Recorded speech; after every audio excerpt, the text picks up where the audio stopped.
Hi guys, नमस्कार। की खबर अपना लोगों कैसे हो भाई? आप लोग ठीक ठाक? Myself is Anu and welcome to the channel I knowledge once again.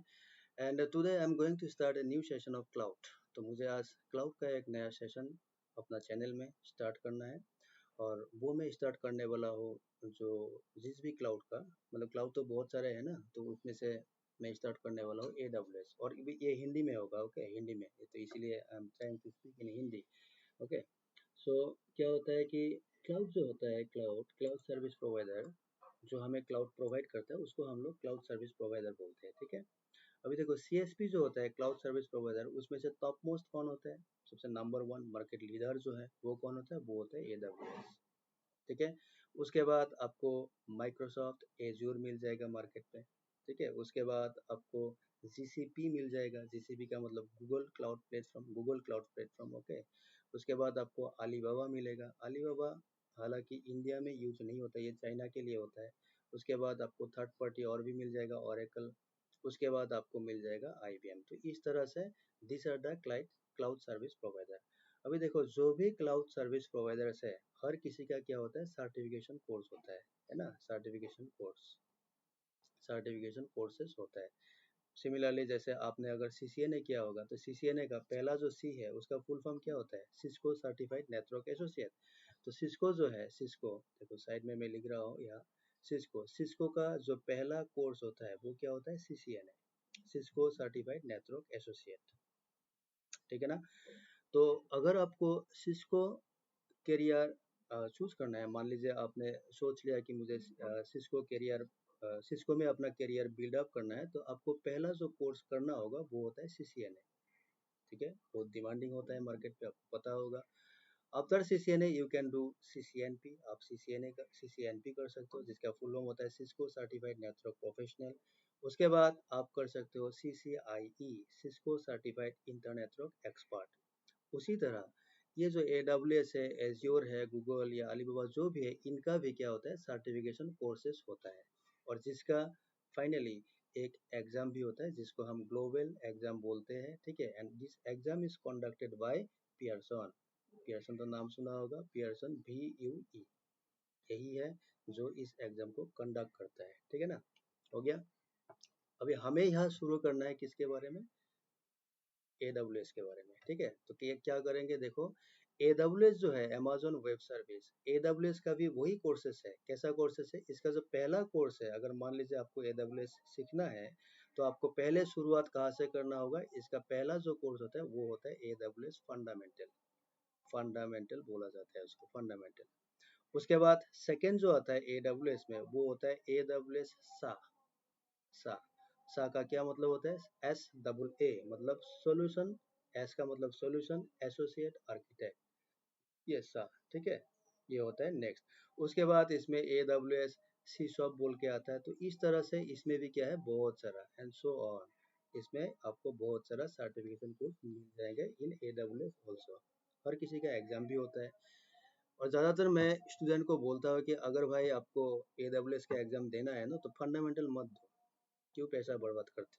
क्योंकि अगर आपको AWS में जाना ही है, मान लीजिए आपने AWS सॉल्यूशन एसोसिएट आर्किटेक्ट करना है किसी दिन आपको सी शॉप सीखना है, उसके बाद मान लो आपको डेवऑप्स में जाना है, जो भी करना है आपको फ्यूचर में, जो भी करना है वो हाई लेवल कोर्सेज, मतलब high level and high demanding certification होता है।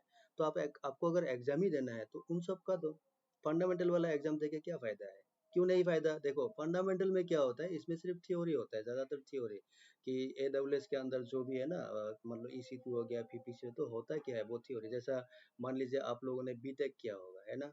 बहुत सारे लोगों ने बीटेक CSE में या फिर IT में जो करते हैं, उसमें उन लोगों का जो सेमिस्टर होता है उसमें एक नेटवर्क का भी पेपर एक होता है, CCN शायद, आई थिंक इस तरह से नाम होता है, CCN ना कुछ ऐसा एक पेपर होता है। उसमें क्या किया जाता है? उसमें राउटर क्या होता है उसका थ्योरी दिया जाता है, स्विच क्या होता है उसका थ्योरी दिया जाता है कि नहीं? वैसे रेफरेंस मॉडल क्या होता है उसका थ्योरीज, ये सारा थ्योरीज होता है उस पेपर में। तो जो बीटेक करता है उसको राउटर का या स्विच का कोई भी प्रैक्टिकल नॉलेज उसके पास होता नहीं है। उसके पास थियोरिटिकल नॉलेज है कि हाँ राउटर ऐसे काम करता है, लेकिन प्रैक्टिकली उसके पास कुछ भी नॉलेज नहीं होता है। तो उसी तरह फंडामेंटल जो AWS का है उसमें सिर्फ क्या होता है? थ्योरी होता है। तो उसका प्रैक्टिकल जो है, जो लैब है, लैब आपको कहाँ से मिलेगा? वो मिलेगा AWS SaaS solution associate architect, और उसके ऊपर आप जितना भी जाएंगे हर किसी में आपको लैब मिलता जाएंगे, ठीक है ना। तो ऐसा होता है। तो हम लोगों को भी क्या करना है, यही वाला पेपर जो है AWS सॉल्यूशन एसोसिएट आर्किटेक्ट, इसी को हमें यहाँ करना है। और कैसे करना है? इन डिटेल, डिटेल में करना है, डिटेल।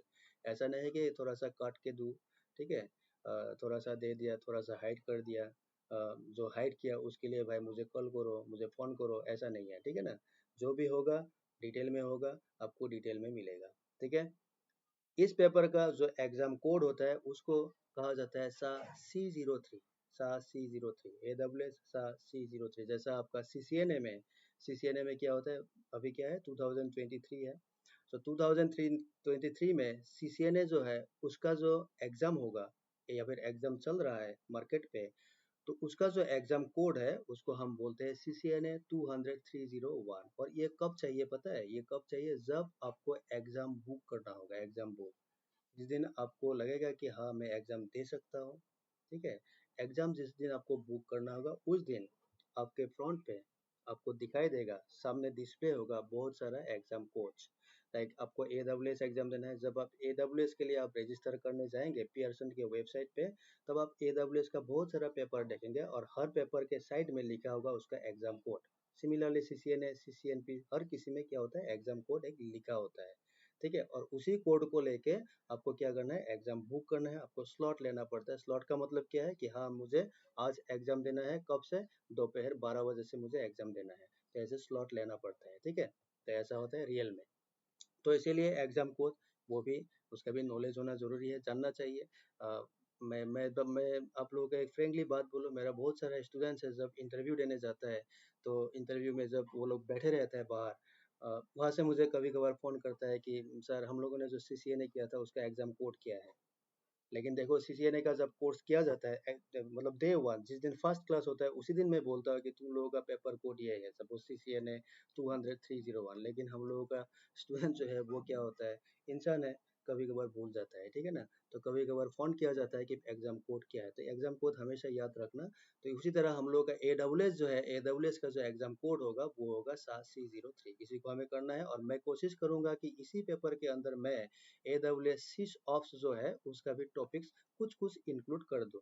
और ये जरूरी है, क्यों जरूरी है? देखो फॉर एग्जाम्पल, आपने CCNA किया होगा, ठीक है, आपने CCNP भी किया होगा या फिर नहीं भी किया होगा, ठीक है ना। CCNA तो क्या होगा, तो CCNA जिसने भी किया होगा उसको मालूम है कि CCNA में एक टॉपिक होता है, वो होता है OSPF, open shortest path routing protocol, जो कि डायनेमिक राउटिंग प्रोटोकॉल है। इसमें बहुत सारी चीजें हैं जो CCNA में पढ़ाया जाता है, सिखाया जाता है, ठीक है।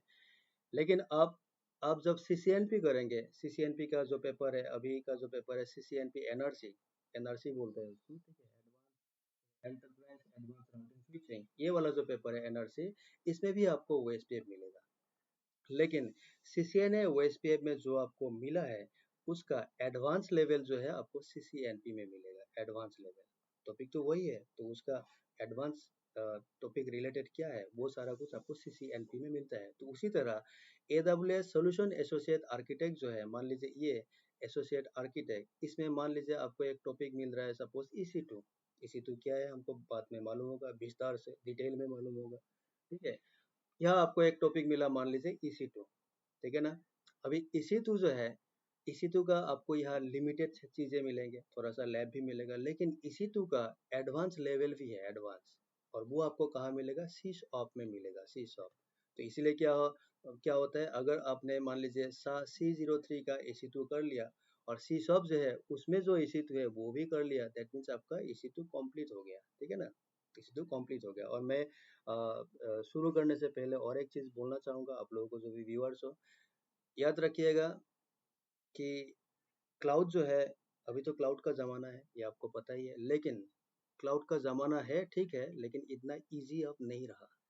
देखो जब कोरोना जब आया था, कोविड जब आया था ना, उस टाइम 2020-21 के टाइम पे क्या होता था, अगर एक लड़के ने मान लो C03 कर लिया, एग्जाम नहीं भी दिया, ठीक है, नहीं भी दिया होगा तो चलेगा, उसको क्लाउड में काम मिलता था। लेकिन अभी थोड़ा मिलना मुश्किल है, ठीक है। अभी क्या होता है, क्लाउड में एक्सपीरियंस मांगता है कंपनी, ठीक है। उसके बाद अभी डेवऑप्स का भी कॉन्सेप्ट आ गया, डेवऑप्स डेवऑप्स वगैरह ये सब मांगता है, ठीक है। लेकिन आपको डेवऑप्स करना हो या कुछ भी करना हो, आपको एसोसिएट आर्किटेक्ट का नॉलेज होना जरूरी है, ये करना चाहिए पहले। ये करने के बाद आपको आपके पास देखो डेवऑप्स डेवऑप्स के बारे में मुझे इतना आइडिया नहीं है, क्योंकि डेवऑप्स के लिए कोडिंग चाहिए और कोडिंग में मैं जीरो हूँ, बिल्कुल frankly speaking I am zero in coding, ठीक है।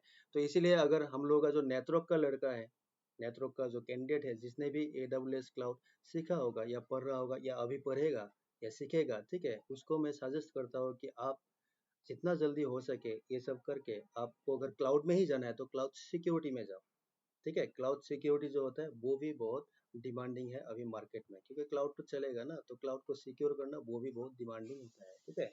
तो क्लाउड सिक्योरिटी के लिए आपको क्या चाहिए, आपको फायरवॉल का नॉलेज पहले चाहिए, फायरवॉल। तो आप कोई भी फायरवॉल पहले सीख लो, लाइक मार्केट में क्या है, पालो अल्टो फायरवॉल है कि नहीं, चेक पॉइंट फायरवॉल है, सिस्को फायर पावर है, तो बहुत सारा फायरवॉल है, आप सीख सकते हो। ऐसा सीख के आप बाद में फाइनली क्लाउड, ये AWS एसोसिएट जो भी है, ये सब करके फाइनली आप क्लाउड सिक्योरिटी कर सकते हो, जो आपके लिए फायदेमंद साबित हो सकता है आफ्टर 1-2 ईयर्स, ठीक है। क्योंकि मार्केट में इतना जॉब तो रहेगा नहीं, इतना आप श्योर रहो। आज से 3 साल बाद, 4 साल बाद, 5 साल बाद, है कि नहीं, आपको पता होगा, जो भी सीनियर्स है, जो भी पुराना है IT सेक्टर में, उनको पता है कि मार्केट में जॉब इतना रहेगा नहीं। क्यों नहीं रहेगा, बिकॉज AI आ चुका है, आर्टिफिशियल इंटेलिजेंस, ठीक है, ऑटोमेशन आ गया है, ऑटोमेशन। तो ये सब जो है ना, ये सब है तो अच्छी चीज, है तो बहुत अच्छी, लेकिन ये सब क्या करता, क्या करेगा ये सब जो है ना, बहुत लोगों का जॉब जो है ना, उसको उसको लेके उन लोगों को डुबाएगा।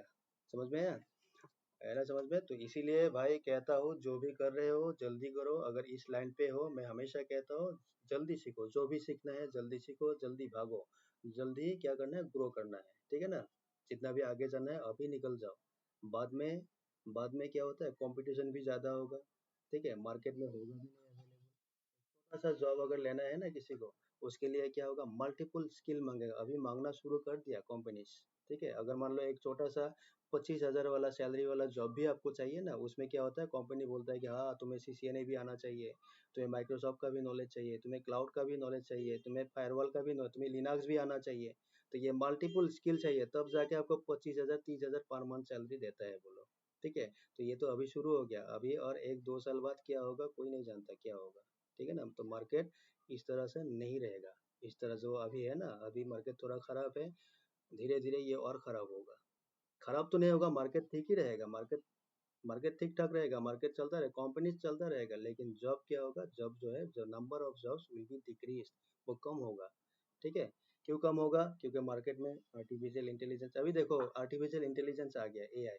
आपने अगर ChatGPT यूज किया होगा, देखना थोड़ा सा ChatGPT, ये सब जो है ना, ऐसा टूल्स है जिसमें एक्सेल वेक्सेल जो है ना, एक्सेल हो, वेब डिजाइनिंग, ये सब इजीली कर सकते हैं। अभी देखो वेबसाइट क्रिएट करना है आपको, हर वेबसाइट होस्टिंग, किसी का भी आप होस्टिंग ले लो, उसमें क्या होता है, वेबसाइट क्रिएट करने के लिए वर्डप्रेस होता है।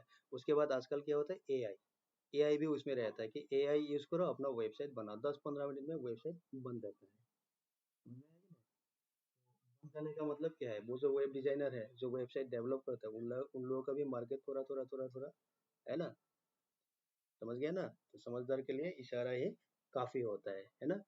तो एनीवे तो ये हो गया। अभी नेक्स्ट जो है, इस कोर्स में आपको और क्या मिलेगा, और क्या मिलेगा, PDF डाउनलोड लिंक मिलेगा।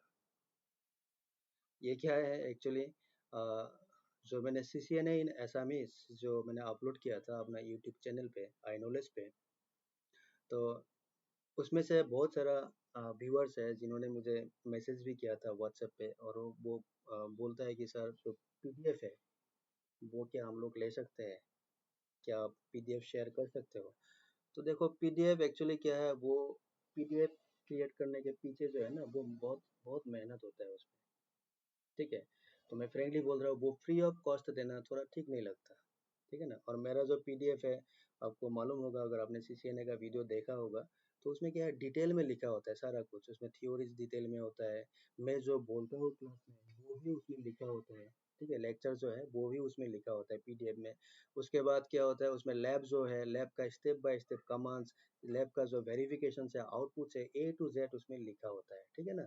तो अभी मैं सोच रहा हूँ कि हाँ मैं शेयर कर दूँ यूट्यूब में, तो मैं शुरू तो यही से कर रहा हूँ, तो बहुत जल्दी मैं CCNA इन हिंदी भी जो है CCNA इन हिंदी वो भी मैं डालने वाला हूँ अपना चैनल पे। तो एनीवे, तो AWS एसोसिएट आर्किटेक्ट से मैं शुरू कर रहा हूँ, तो इसमें आपको PDF का डाउनलोड लिंक जो है वो मिल जाएगा। लेकिन भाई उसमें एक कंडीशन है, कंडीशन क्या है वो मैं frankly speaking free of cost नहीं दूंगा, ठीक है। तो उसके लिए क्या है, एक मिनिमम मैं चार्ज करूंगा, लाइक पर PDF रुपीज लाइक 15 रुपीज और 20 रुपीज और 25 रुपीज, ऐसा मतलब एक PDF का मैं 15 से लेकर 25 रुपया तक मैं ले सकता हूँ, ठीक है। अगर आपको लेना है तो ले लेना, अगर नहीं लेना है तो थैंक यू वेरी मच, ठीक है। अगर लेना है उस अगर ले लिया तो उस टाइम भी मैं क्या बोलूँगा, थैंक यू वेरी मच ही बोलूँगा, ठीक है ना। तो आपका मर्जी है, आप जैसा चाहो ऐसा कर सकते हो। मेहनत का मैं ऐसे नहीं मांग रहा हूँ, वो एक्चुअली मेहनत किया ना, तो मेहनत का थोड़ा सा इन कंट्रीब्यूशन आप लोगों से मांग रहा हूँ। अगर 15 20 25 रुपया अगर आप देना चाहते हो, आप अगर इंटरेस्टेड हो, देन मोस्ट वेलकम, ठीक है। उसके बाद मैं यहाँ और क्या दूंगा, ये कोर्स करने जो आप करेंगे SASC03, इसमें करने के बाद जब आप इंटरव्यू फेस करेंगे तो इंटरव्यू में आपको क्वेश्चन पूछा जाएगा, तो मैं कोशिश करूंगा कि उस पर भी मैं PDF एक क्रिएट कर सकूं पर चैप्टर वाइज, जिसमें इंटरव्यू का क्वेश्चंस एंड आंसर रहेगा, आंसर्स भी उसमें होगा, ठीक है। तो उसके लिए मुझे थोड़ा सा टाइम चाहिए, एक साथ तो होगा नहीं, लेकिन आप लोगों को मिल जाएगा। उसके बाद क्या होगा इसमें, उसके बाद इसमें होगा एग्जाम गाइडेंस। देखो अगर आपने ये कोर्स कर लिया SASC03, आजकल क्या होता है, आजकल कंपनी में जो भी हम लोग के लड़के हैं जो काम कर रहे हैं फिलहाल किसी कंपनी में नेटवर्क में है, तो उनको क्या करता है कंपनी जो है अपने तरफ से क्लाउड का ट्रेनिंग देता है ना, अपने तरफ से क्लाउड का ट्रेनिंग देता है, और उसके बाद उन लोगों को एक कूपन भी दिया जाता है कि तुम लोग एग्जाम दे दो, ठीक है। एक वाउचर एक कूपन दिया जाता है उनको, ठीक है ना। ऐसा हो रहा है अभी मार्केट में, ऑलमोस्ट हर कंपनी ऐसा ही करता है आजकल अपने एम्प्लॉय के साथ। तो कुछ भी हो, अगर आपको एग्जाम चाहिए, एग्जाम देना है, एग्जाम गाइडेंस चाहिए, ठीक है, उस टाइम मैं हमेशा अवेलेबल हूँ, मेरे पास हर एग्जाम होता है, ठीक है। हर एग्जाम का गाइडेंस आपको मिल जाएगा। अगर इसका भी जो SASC03 है इसका भी आपको एग्जाम देना है तो यू कैन कॉन्टेक्ट मी, मेरा नंबर जो है वो चैनल पे रहता है फिलहाल, फिर भी मैं और देता हूँ 9101209149, ये मेरा नंबर है। नाम तो आपको पता ही होगा, अनूप है, अनूप दास, ठीक है। आई एम फ्रॉम गुवाहाटी, मैं गुवाहाटी नहीं एक्चुअली मैं आसाम से हूँ, मैं रहता गुवाहाटी में हूँ, ठीक है। अगर कोई बाहर का बाहर वालों के लिए मैं बोल रहा हूँ, my name is Anup Kumar Das and I am from actually Assam in Guwahati, ठीक है। तो आप मुझे कांटेक्ट कर सकते हो एग्जाम गाइडेंस के लिए, कुछ भी आपको अगर सपोर्ट चाहिए मेरे तरफ से जो भी होगा I will try to fulfil, okay. And finally जो मैं आपको बोलने वाला हूँ वो है अबाउट द वीडियोस। देखो मेरा जो वीडियो होगा ना उसका जो ड्यूरेशन है थोड़ा सा लंबा होता है, लॉन्ग, लंबा का मतलब क्या है, मैं क्या कहने की कोशिश कर रहा हूँ। देखो यूट्यूब में नॉर्मली क्या होता है, किसने वीडियो डाल दिया कितना होता है, 15 मिनट का, 15 मिनट्स, या फिर 20 मिनट्स, या फिर 30 मिनट्स, इतना सा होता है। मेरा वीडियो इससे थोड़ा सा क्या होगा, थोड़ा सा ड्यूरेशन जो है उसका थोड़ा सा ज़्यादा होगा, ठीक है। आपने अगर CCNA का वीडियो मेरा देखा होगा तो उसमें आपको मालूम होगा कि मेरा CCNA का एक एक वीडियो का ड्यूरेशन में भी 1.5 घंटा 2 घंटा तक 2 आवर्स तक है मेरा वीडियो चैनल पे पड़ा होगा, ठीक है ना। और मेरा मैं इसलिए ऐसा करता हूँ कि जिसको देखना है ना यार, जिसको देखना है ना वो देखेगा, जितना भी बड़ा क्यों ना हो, चाहे वो 1.5 घंटे का वीडियो हो, अगर आपको देखना है ना आप क्या करेंगे, हो सकता है आप पोज मारो बीच में, पोज मार के भी आप बाद में उसको कंप्लीट कर लेंगे, ठीक है ना। लेकिन मेरा ये मानना है कि अगर मैंने कुछ दिया, दैट मीन्स उसको मुझे दिल खोल के देना है, उसमें कंजूसी नहीं करना है ना।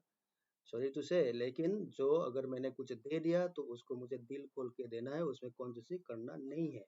आपने कुछ किया, आपने मेरे पास सपोज मेरा वीडियो देखा, आपने 30 मिनट्स टाइम वेस्ट किया, इसका मतलब वेस्ट किया या जो भी किया, अल्टीमेटली आपने 30 मिनट जो है आधा घंटा आपने स्पेंड किया मेरे वीडियो पे, इसका मतलब उस आधा घंटा का जो वैल्यू है ना, वैल्यू आपको मिलना चाहिए, है ना। मैं इस कॉन्सेप्ट को मानता भी हूँ, मैं फॉलो भी करता हूँ। अगर आपने कुछ टाइम वेस्ट किया, टाइम स्पेंड किया किसी पे भी किसी चीज पर, दैट मीन्स उस चीज पर जो भी आपने टाइम स्पेंड किया उसका वैल्यू आपको मिलना चाहिए, मेरा ऐसा मानना है। और इसको मैं फॉलो करता हूँ, इसको मैं बिलीव भी करता हूँ।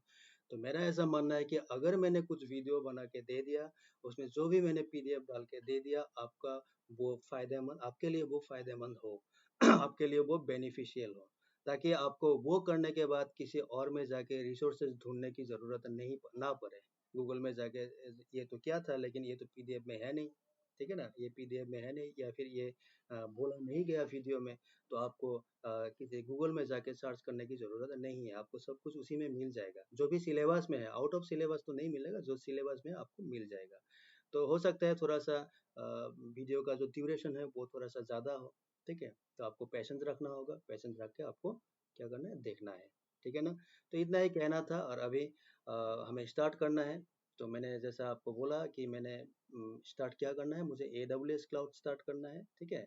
और AWS क्लाउड का कौन सा स्टार्ट करना है, AWS SASE03, SASE03 मुझे स्टार्ट करना है। लेकिन स्टार्ट करने से पहले मैं एक चीज़ बोलना चाहूँगा, जो व्यूअर्स होगा इसका, उसमें कुछ अब में ऐसा होगा जिसको क्लाउड के बारे में मालूम है, आपको पता है कि व्हाट इज क्लाउड, आपको पता है, ठीक है ना।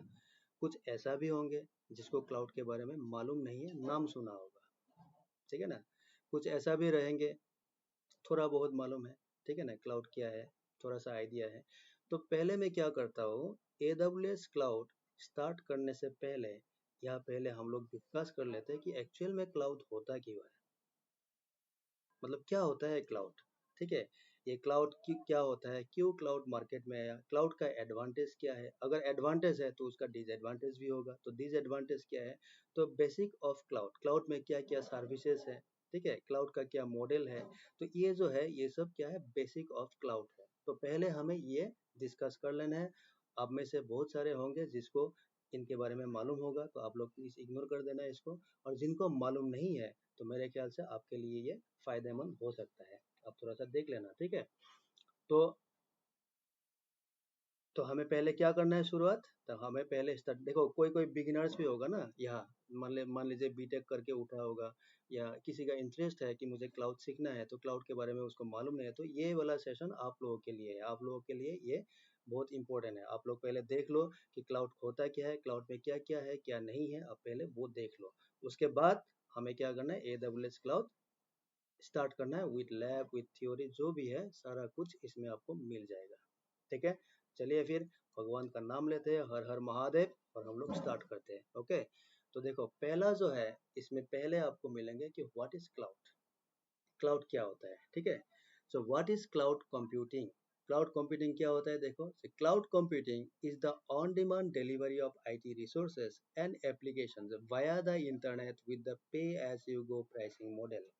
मतलब क्या है, मतलब क्या है, बोला गया है कि देखो पहला चीज तो ये है, क्लाउड में आपको इंटरनेट चाहिए, without internet cloud is not possible, cloud is impossible. अगर आपको क्लाउड सर्विसेज लेना है, क्लाउड में आपको जाना है, तो आपको इंटरनेट चाहिए चाहिए चाहिए चाहिए, इतना याद रखो, आप दिमाग में डाल दो कि हमको इंटरनेट चाहिए, without internet cloud is impossible, ठीक है।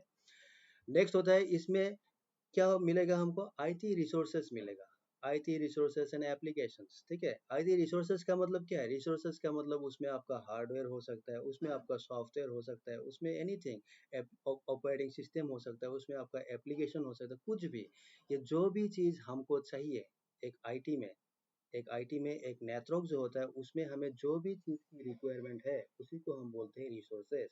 वो सारा रिसोर्सेस हमें क्लाउड प्रोवाइड करेंगे, ठीक है। अगर मैंने AWS का सर्विस ले लिया, दैट मीन्स मुझे जो भी चाहिए, सपोज मुझे एक सर्वर सेटअप करना है, तो सर्वर के लिए मुझे क्या चाहिए, हार्ड डिस्क चाहिए, मुझे प्रोसेसर चाहिए, है कि नहीं, मुझे रैम चाहिए, मुझे स्टोरेज चाहिए, ठीक है, मुझे ऑपरेटिंग सिस्टम चाहिए, उसमें मुझे एप्लीकेशन डालना होगा, सो मुझे एप्लीकेशन भी चाहिए। तो जो भी रिसोर्सेज मुझे चाहिए वो सारा रिसोर्सेज मैं क्लाउड से ले सकता हूँ, ठीक है।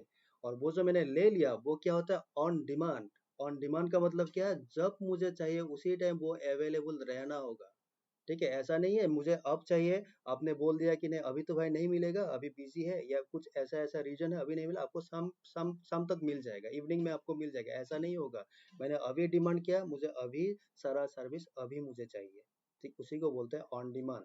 तो उसी को कहता है कि on demand delivery of IT resources, जो भी रिसोर्सेज होगा उसका ऑन डिमांड डिलीवरी किया जाएगा, कौन करेगा, क्लाउड सर्विस प्रोवाइडर करेगा, किससे करेगा, वाया इंटरनेट, इंटरनेट से किया जाएगा।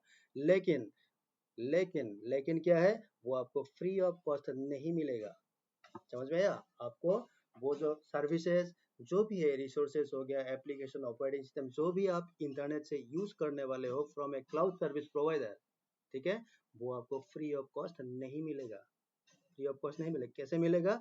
उसके लिए आपको पे करना होगा, पैसे देने होंगे, ठीक है। और पैसे कैसे देने होंगे? क्या मॉडल क्या है उसका? उसका मॉडल है पे S U go pricing model. That means कि पे S you go. S you go का मतलब क्या है? जितना आप आगे जाएंगे उतना ही आप पे करते जाओ, ठीक है ना। ठीक है, जैसे हम लोग इलेक्ट्रिसिटी बोर्ड में क्या होता है आजकल, प्रीपेड मीटर आया कि नहीं मार्केट पे। तो प्रीपेड मीटर में क्या होता है, आपने इलेक्ट्रिसिटी यूज किया, जितना भी आप यूज करेंगे उसी के बेसिस पे आपका बिल आएगा at the end of the month, है कि नहीं, बिल आएगा। उसी तरह क्लाउड में भी क्या होता है, जो भी रिसोर्सेस आप यूज करेंगे, जितना देर के लिए यूज कर, मतलब जितना टाइम आप यूज करेंगे, सपोज आपने 1 घंटे के लिए यूज किया तो 1 घंटे के लिए आपका बिल बन जाएगा, आपको पेमेंट करना होगा फॉर 1 आवर। आपने 2 घंटे के लिए यूज किया तो 2 घंटे के लिए क्या होगा, आपको पेमेंट करना होगा। वही होता है पे S U go pricing model. मतलब जितना आप यूज करेंगे, जितना देर आप यूज करेंगे, उसी के बेसिस पे आपको क्या करना है, क्लाउड सर्विस प्रोवाइडर को पे करना है। लेकिन वो बहुत कम है कंपेरेटिव टू जो हम लोग का ऑन प्रीमिसेस डाटा सेंटर वगैरह होता है ना, नेटवर्क जो हम लोग लाइफ नेटवर्क जो देखते हैं मार्केट में, उससे भी वो खर्चा जो है बहुत कम है, इसलिए क्लाउड पॉपुलर हो रहा है। लेकिन कुछ वो अलग चीज है, उसको छोड़ दो अभी। तो हमें ये देखना है कि क्लाउड क्या होता है। अगर किसी ने आपको पूछा कि व्हाट इज क्लाउड, किसी ने पूछ लिया, तो आपको डेफिनेशन यही देना है कि cloud is the on demand delivery of IT resources and application and software operating everything. लेकिन किससे होगा? वाया इंटरनेट से होगा। और उसमें जो प्राइसिंग मॉडल है वो क्या होता है, पे S U go pricing model. मतलब जितना देर आप यूज करेंगे उसी के बेसिस पे आपको पेमेंट करना होगा। देखो इसमें मैंने लिखा भी है कि पे S U go pricing model का मतलब क्या है, means AWS charges only, not AWS all the service provider. ठीक है, क्योंकि मैं यहाँ AWS कराऊंगा तो इसलिए AWS के बारे में लिखा गया है। तो AWS charges on per hour basis, per hour के हिसाब से आपको चार्ज करेगा वो, ठीक है। If you use the resources for 2 hours, अगर आपने 2 घंटे के लिए यूज किया, then AWS will charge for that 2 hours only. तो AWS आपको उसी 2 घंटे के लिए चार्ज करेगा। मतलब आपने 2 घंटा यूज किया तो आपको 2 घंटे के लिए ही पेमेंट करना होगा, ठीक है, हो गया। Thus you can limit your billing also by stopping the uses of some resources if you do not require। मतलब क्या है, मान लीजिए आपने बहुत सारा रिसोर्सेज लेके रखा था AWS से, कुछ रिसोर्सेज ऐसा होगा, हो सकता है हो सकता है आपको इन फ्यूचर जरूरत नहीं है, तो आप क्या करना है, आपको क्या करना है, उसको आप सरेंडर कर दो। क्योंकि आप अगर अपना अकाउंट पे रखेंगे तो उसका भी बिल आ सकता है कि नहीं, क्योंकि यूजेस पे है। तो ऐसा क्या है, आप मतलब इसमें जो कंट्रोल है वो आपके हाथ में भी होता है, ठीक है। आप खुद डिसाइड कर सकते हैं कि मंथली मुझे कितना खर्चा करना है, मेरा एक्सपेंडिचर कितना होगा, ठीक है। तो जो चीज आपको नहीं चाहिए आप सरेंडर कर दो, क्लाउड में वापस चला जाएगा। और जो आपको चाहिए वो आप रख लो, है ना। समझ में आया? जो नहीं चाहिए उसको सरेंडर कर दो, नहीं चाहिए मुझे। अगर जो नहीं चाहिए उसके लिए मैं पेमेंट क्यों करूँ, है कि नहीं। और जो चाहिए उसको आप रख लो, ठीक है। तो ऐसे आप अपना जो बिलिंग है उसको आप लिमिट भी कर सकते हो, ठीक है, हो गया। नेक्स्ट होता है cloud provides rapid access to the resources and application with low cost. देखो rapid access to the resources, देखो क्लाउड क्या होता है। मान लीजिए मैंने क्या किया, एक सर्वर लॉन्च किया क्लाउड में, कहा AWS क्लाउड में लॉन्च कर दिया। अभी उस सर्वर को मुझे एक्सेस करना है, उसमें कुछ सर्विसेज है मुझे लेना है, या कुछ मेरा डाटाबेस है उसमें पड़ा हुआ मुझे एक्सेस करना है। तो क्लाउड क्या करता है, रैपिड एक्सेस प्रोवाइड कर, मतलब फास्ट एक्सेस। ऐसा नहीं है कि धीरे धीरे होगा, धीरे, क्योंकि वो सर्वर हो सकता है, वो सर्वर मैं कहाँ हूँ, मैं फिलहाल गुवाहाटी में हूँ, मेरा सर्वर कहाँ है, मान लीजिए USA में है, ठीक है। तो गुवाहाटी से भाया इंटरनेट मुझे एक्सेस करना है USA वाला सर्वर, तो ऐसा क्योंकि इंटरनेट से करूंगा, हो सकता है टाइम ज़्यादा लग जाए, तो ऐसा नहीं होगा, ठीक है। जब भी मैं एक्सेस करूंगा रैपिड एक्सेस, मतलब फास्ट एक्सेस होना चाहिए मेरे सर्वर को। लेकिन ये जो फास्ट वाला काम है उसके लिए बैकग्राउंड में जो भी खर्चा वगैरह होगा, ठीक है, उसका कॉस्ट जो है वो भी क्या है, लो है। लो का मतलब कम है, ऐसा नहीं है कि बहुत ज़्यादा खर्चा भी आपको करना है, खर्चा भी ज़्यादा नहीं करना है, ठीक है। नेक्स्ट है it eliminate large upfront investment in hardware and spending a lot of time to manage those hardware। मतलब क्या है, देखो it eliminate का मतलब क्या है, ये हटाता है, मतलब क्या करता है, eliminate है ना। मतलब क्या है, उसको क्या बोलेंगे हम हिंदी में, हटाओ, ठीक है ना। इसको हटाओ, हटाओ का मतलब एलिमिनेट, इसको रिमूव कर दो, मतलब ये रिमूव कर देता है। क्या रिमूव करता है, लार्ज अप फ्रंट इन्वेस्टमेंट इन हार्डवेयर। जो आपका हार्डवेयर होगा उसमें जो आपका फ्रंट इन्वेस्टमेंट, आप फ्रंट इन्वेस्टमेंट मतलब जो भी इन्वेस्टमेंट मुझे करना पड़ता था। मान लीजिए ऐसा सपोज मैं क्या करता हूँ, मुझे सपोज एक नेटवर्क सेटअप करना है, ये मेरा एक नेटवर्क है, यहाँ मुझे एक सर्वर चाहिए। किसका सर्वर चाहिए? मान लीजिए मुझे रेड हैट लिनक्स का एक सर्वर चाहिए, रेड हैट लिनक्स, ठीक है, रेड हैट लिनक्स या लिनक्स जो भी बोलो, उसका एक सर्वर चाहिए। अभी इस सर्वर को, मतलब ये रेड हैट लिनक्स क्या है, ये तो तुम्हारा ऑपरेटिंग सिस्टम है, तो इसको कहाँ डालोगे? इसको डालना किधर है? तो उसके लिए मुझे एक मशीन चाहिए ना। मशीन का मतलब क्या हो गया? उसमें हार्डवेयर चाहिए। हार्डवेयर का मतलब क्या होगा? उसमें हार्ड डिस्क चाहिए या एसएसडी, उससे तुम्हें प्रोसेसर चाहिए, रैम चाहिए, जो भी है वो सब चाहिए, ठीक है। अभी क्लाउड क्या करता है, ये चीज का एलिमिनेशन करता है कि अगर तुम्हें सर्वर एक लॉन्च करना है क्लाउड के अंदर, तो ये जो हार्डवेयर जो है ना, ये एसएसडी वगैरह, ये सब आपको खरीदने की जरूरत नहीं है। No need to purchase this things. इसको आप मतलब इसके नाम पे आप खर्चा मत करो, ठीक है। वो सारा कुछ हम हमारे पास अवेलेबल है। क्लाउड क्या बोलता है कि हमारे पास एवरी रिसोर्सेज, वो चाहे तुम्हारा हार्डवेयर हो, सॉफ्टवेयर हो, सब कुछ अवेलेबल है। आपको क्या चाहिए हम लोगों से लीज में ले लो। लीज का मतलब पता है? रेंट पे ले लो। आप रेंट पे ले लो और अपना काम करो, और जितना काम करोगे, जितना देर यूज करेंगे, हमें बिल दे दो, बस कहानी खत्म, है ना। तो मीनिंग क्या है? क्लाउड जो है, क्लाउड क्या एलिमिनेट कर रहा है कि हार्डवेयर के नाम पे जो हम लोग का ह्यूज अमाउंट जो खर्चा होता था पहले, वो खर्चा क्या कर दिया, ये एलिमिनेट करता है कि मत करो, खर्चा करने की जरूरत नहीं है, ठीक है ना। And spending a lot of time to manage those hardware. अभी देखो वो हार्ड, अभी फील्ड में क्या होता है, फील्ड में मान लो किसी ने एक ऑफिस खोल दिया, मान लो गॉड, एक यूनिवर्सिटी, एक कॉलेज के बारे में सोच लो। अभी एक कॉलेज में क्या होता है, एक लैब होता है कि नहीं। उस लैब में स्टूडेंट को पढ़ाया जाता है, कि कंप्यूटर लैब होता है। अभी देखो उस लैब को मैनेज करने के लिए, मान लीजिए किसी दिन किसी कंप्यूटर का रैम खराब हो गया, हार्ड डिस्क खराब हो गया, उसका सपोज एसएमपीएस खराब हो गया, कुछ भी हो सकता है, तो उसके लिए क्या करता है, एएमसी लिया जाता है, ठीक है। एएमसी कोई थर्ड पार्टी वेंडर होगा, जिसको फोन किया जाता है कि हम लोगों का भाई 3 कंप्यूटर काम नहीं कर रहा है। इसका मतलब क्या होगा, वो वहां से लड़का आएगा, लड़का आके क्या करेगा, उस कंप्यूटर जो भी है उसका troubleshoot करके उसको ठीक ठाक करके निकल जाएगा, और पैसे भी लेके जाएगा। उसके लिए पेमेंट भी तो करना है ना। किसको करना होगा? कॉलेज को, उस कंपनी को जो एएमसी लेके रखा है उसको पेमेंट करना है कि नहीं, ठीक है। दैट मीन्स क्या है, जो भी हार्डवेयर आपके पास है, जो भी हार्डवेयर आपके पास है, उसको मैनेज करने के लिए आपको एक लड़के की जरूरत है, एक कैंडिडेट, एक एम्प्लॉय चाहिए, ठीक है। लेकिन अब अगर आपने क्लाउड सर्विस ले लिया, तो क्लाउड में जो भी आप हार्डवेयर लेंगे, ठीक है, तो उसके लिए आपको उसमें हार्डवेयर का कुछ भी फॉल्ट आया, कुछ भी हो गया, ठीक है, उसके लिए आपको हेडेक लेने की जरूरत नहीं है, ठीक है, वो उसका हेडेक है।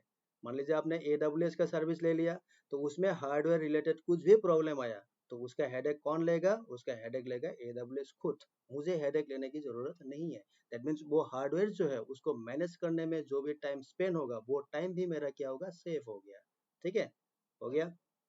नेक्स्ट होता है, it allows to provision exactly the right type and size of the computing resources that you need for your organisation.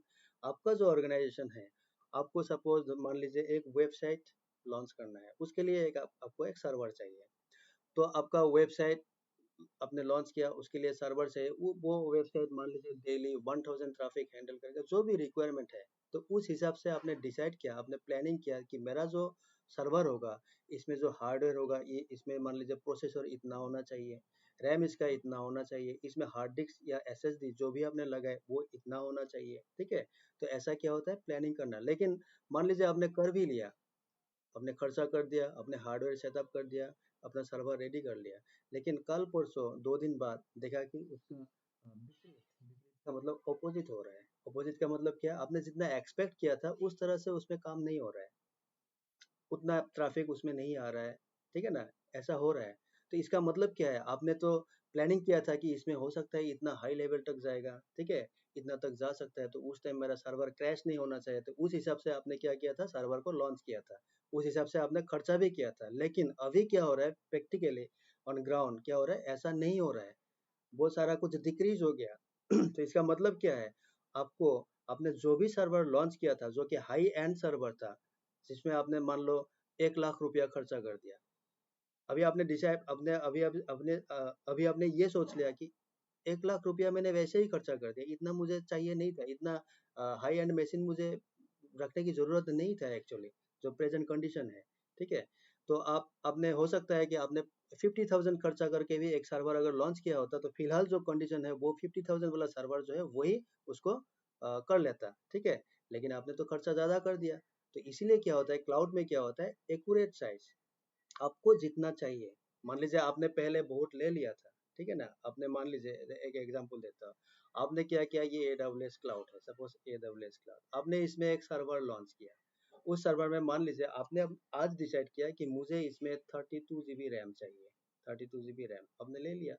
लेकिन कल परसों 2 दिन बाद मैंने जो अभी बोला था इसका विपरीत हो रहा है। विपरीत का मतलब जो आपने एक्सपेक्ट किया था कि ये सर्वर का रोल ये होगा, ऐसे काम करेगा, लेकिन उसका उल्टा हो रहा है, ठीक है। मतलब आपने डिसाइड किया जो अभी ये सर्वर परफॉर्म कर रहा है, जो भी काम कर रहा है, उसके लिए इसमें 32 GB रैम नहीं चाहिए।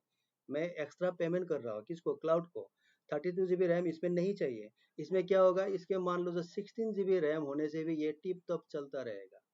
इसका मतलब क्या है, अगर आपने लाइव नेटवर्क में 32 GB वाला रैम एक खरीद लिया तो उसको कहाँ बेचेंगे आप। सेकेंड हैंड दाम में तो आप बेच नहीं सकते। आप बेचेंगे भी तो उतना पेमेंट नहीं, पैसे नहीं मिलेगा, सेकेंड हैंड हो गया वो, ठीक है ना। तो क्लाउड में क्या होता है, मान लीजिए आपका 32 GB रैम आपने लिया था, अभी आपको नहीं चाहिए, आपने देख लिया कि नहीं मुझे जरूरत नहीं है 32 GB का, क्यों मैं एक्स्ट्रा पेमेंट करूँ क्लाउड को। तो मैं क्या करता हूँ, इसको डिग्रेड कर देता हूँ 16 GB में। तो आप 16 GB ले सकते हो, उसको डिग्रेड कर दो कि मुझे 32 नहीं चाहिए, 16 GB। इसका मतलब क्या है, हार्डवेयर, वो जो रैम जो था ना, रैम आपने खुद नहीं खरीदा, आपने रैम उन लोगों से रेंट पे लिया था 32 GB। अभी आपको 32 GB नहीं चाहिए, आपने छोड़ दिया, छोड़ दो 32 GB, मुझे 16 GB मैंने सरेंडर कर दिया, मुझे 16 नहीं चाहिए, मुझे ओनली 16 GB होने से मेरा हो जाएगा। दैट मीन्स आपको 16 GB आप वहां से ले सकते हो क्लाउड से, ठीक है ना। आप क्लाउड से 16 GB ले सकते हो, आपको 32 GB की जरूरत नहीं है। और आपने वो हार्डवेयर खरीदा भी नहीं था तो आपको हेडेक लेने की भी जरूरत नहीं है, उस हार्डवेयर का क्या होगा अभी, है ना, ठीक है। ठीक है, क्लाउड सब लॉजिकल कॉन्सेप्ट होता है, आपको बाद में मालूम होगा क्या होता है क्या नहीं होता है, ठीक है। तो ये होता है क्लाउड का एक बेनिफिट, हो गया। नेक्स्ट होता है, it allows to access as many resources as you need instantly and only pay for what you use. वही पहले जो बोला, तो जो भी रिसोर्सेज है आप इंस्टेंटली उसको एक्सेस कर सकते हो, और जितना देर आप यूज करेंगे उसी के बेसिस पे आपको क्या करना है, पे करना है। तो यही होता है क्लाउड का डेफिनेशन, ठीक है। तो यहाँ आपने क्या पढ़ा, हमने हमने ये पढ़ा कि क्लाउड जो होता है वो on demand delivery of IT resources and applications होता है। उसको किससे करना है एक्सेस, इंटरनेट से, इसलिए आपको हाई स्पीड इंटरनेट चाहिए। और उसमें जो प्राइसिंग मॉडल होता है वो होता है pay as you go pricing model, मतलब जितना देर में यूज करूंगा उसी के बेसिस पे मुझे क्लाउड को पे करना है, ठीक है। अभी देखो एडवांटेज ऑफ क्लाउड कंप्यूटिंग क्या होता है, एडवांटेज, ठीक है। एडवांटेजेस ऑफ क्लाउड कंप्यूटिंग होगा क्या, पहला एडवांटेज जो है फ्लेक्सिबिलिटी, क्या है देखो, if your business need increases, ठीक है, it is easy to scale up cloud capacity. समझ में आया कुछ, बोला कि if your business need increases, अगर आपका बिजनेस इंक्रीज हो रहा है मतलब बड़ा हो रहा है, ठीक है, आप ग्रो कर रहे हो, ग्रो, आपका ग्रो हो रहा है, ठीक है, उस टाइम क्या होगा, it is easy to scale up cloud capacity. देखो इसमें दो वर्ड आपको मिलेगा क्लाउड में, एक होता है स्केल अप, एक होता है स्केल अप, और एक होता है स्केल डाउन, स्केल डाउन, ठीक है, ये दो वर्ड होगा, डाउन, हाँ, स्केल डाउन। देखो स्केल अप का मतलब क्या है, स्केल अप का मतलब होता है इंक्रीज करना, इंक्रीज करना। और स्केल डाउन का मतलब होता है डिक्रीज करना, डिक्रीज, ठीक है। अभी स्केल अप स्केल डाउन क्या है, सपोज मान लो आपने एक सर्वर लॉन्च किया, this is my server, cloud में है, ठीक है, ये क्लाउड में है, सपोज ये AWS क्लाउड है। ये सपोज आपका सर्वर विंडोज सर्वर 2019 है, आपने लॉन्च किया। जब आपने लॉन्च किया था इस सर्वर में, मान लीजिए आपने प्रोसेसर जो रखा था, मान लीजिए इसमें 8 प्रोसेसर आपने डाल दिया था, P का मतलब प्रोसेसर, हाँ। उसके बाद सपोज स्टोरेज, सपोज आपने SSD लिया था, इसमें SSD सपोज 500 GB का ले लिया था, ठीक है। आपने रैम सपोज इसमें डाला हुआ था, सपोज सपोज 32 GB का रैम ले लिया था, ठीक है। सपोज ये उसका हार्डवेयर कॉन्फ़िगरेशन था पहले जब आपने लॉन्च किया था, हो गया। अभी आपका 2 महीने 3 महीने 4 महीने बाद आपका कंपनी जो है वो ग्रो कर रहा है, मतलब इस सर्वर का जो कैपेसिटी है उसको हमें क्या करना है, इंक्रीज करना है। तो अगर इंक्रीज करना है उसी को बोलता है स्केल अप, क्योंकि ये सर्वर जो है ये पहले जितना ट्रैफिक हैंडल करता था अभी मान लीजिए उससे ज़्यादा करता है, दैट मीन्स इसका कैपेसिटी जो है उसको मुझे इंक्रीज करना होगा, है कि नहीं? कैपेसिटी मुझे इंक्रीज करना होगा। तो कैपेसिटी इंक्रीज का मतलब क्या है? मान लीजिए पहले मेरे पास 8 प्रोसेसर था, अभी मैंने क्या कर दिया इसमें प्लस सपोज 2 प्रोसेसर मैंने ऐड कर दिया। पहले 500 जीबी मेरा एसएसडी था, इसमें सपोज मैंने 100 जीबी और एक ऐड कर दिया, ठीक है। पहले 32 जीबी था, इसमें सपोज मैंने 16 जीबी और ऐड कर दिया। ये जो आपने ऐड किया ना, ये जो ऐड किया ऐड मतलब कैपेसिटी जो इंक्रीज किया, इसी को बोलता है आपका स्केल अप। ये होता है स्केल अप। स्केल अप का मतलब क्या है? स्केल अप का मतलब होता है इंक्रीज, ठीक है। समझ में आया ना? उसी को बोलते हैं। मान लीजिए सिंपल थिंग, मान लीजिए आपका जो लैपटॉप है उसमें 8 जीबी का रैम है। आपने देखा कि जो भी एप्लीकेशन वगैरह गेम वगैरह आप खेलते हो, 8 जीबी रैम से काम नहीं होता है। तो आपने क्या किया, एक दिन कंप्यूटर के किसी शॉप पे गया, बोला कि भाई इसको 8 जीबी हटा के इसको 16 जीबी डाल दो, या फिर 8 जीबी है और एक 8 जीबी डाल दो इसमें। दैट मीन्स क्या हो गया, उसने आपने क्या किया, रैम का कैपेसिटी को इंक्रीज किया।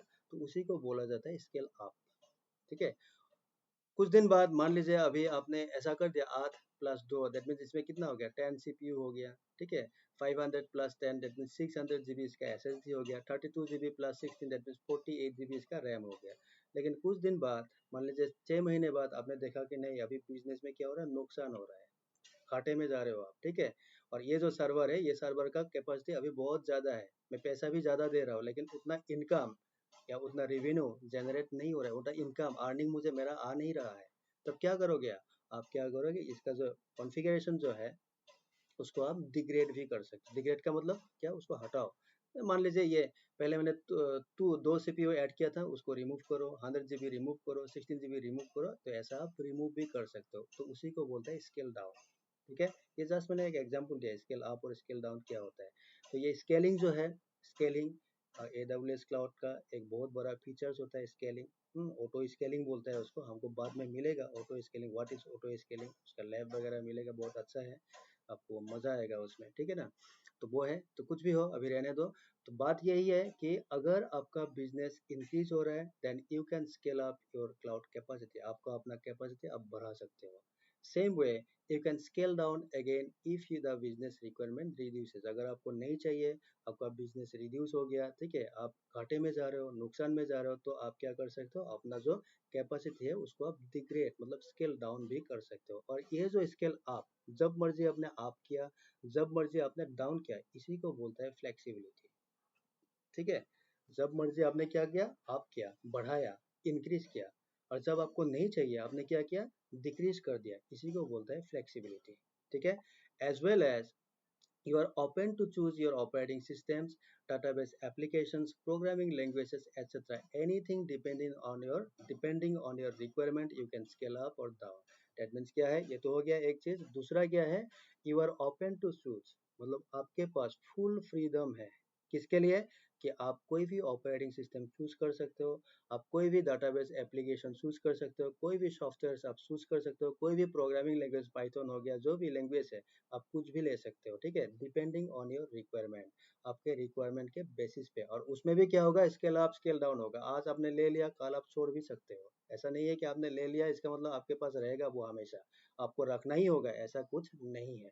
तो उसी को बोलते हैं flexibility. That means depending on your requirement, आपका जितना ज़रूरत है उस हिसाब से आप अपना कैपेसिटी जो है उसको आप इंक्रीज कर सकते हो, दैट मीन्स स्केल अप, या फिर आप डिक्रीज भी कर सकते हो, दैट मीन्स स्केल डाउन। उसी को बोलता है फ्लेक्सिबिलिटी। तो this is one of the advantage of cloud company. कोई भी क्लाउड, ऐसा नहीं कि AWS इज मतलब फ्लेक्सिबिलिटी प्रोवाइड करे, ऐसा नहीं, हर क्लाउड, आप माइक्रोसॉफ्ट में जाओ, अलीबाबा, ओरेकल, जो भी गूगल क्लाउड, AWS जो भी है, हर किसी में ये फ्लेक्सिबिलिटी रहता है, ठीक है। ये हो गया तुम्हारा आपका पहला एडवांटेज, ठीक है। दूसरा एडवांटेज क्या है, देखो, कंट्रोल्ड कैपिटल एक्सपेंडिचर, ठीक है।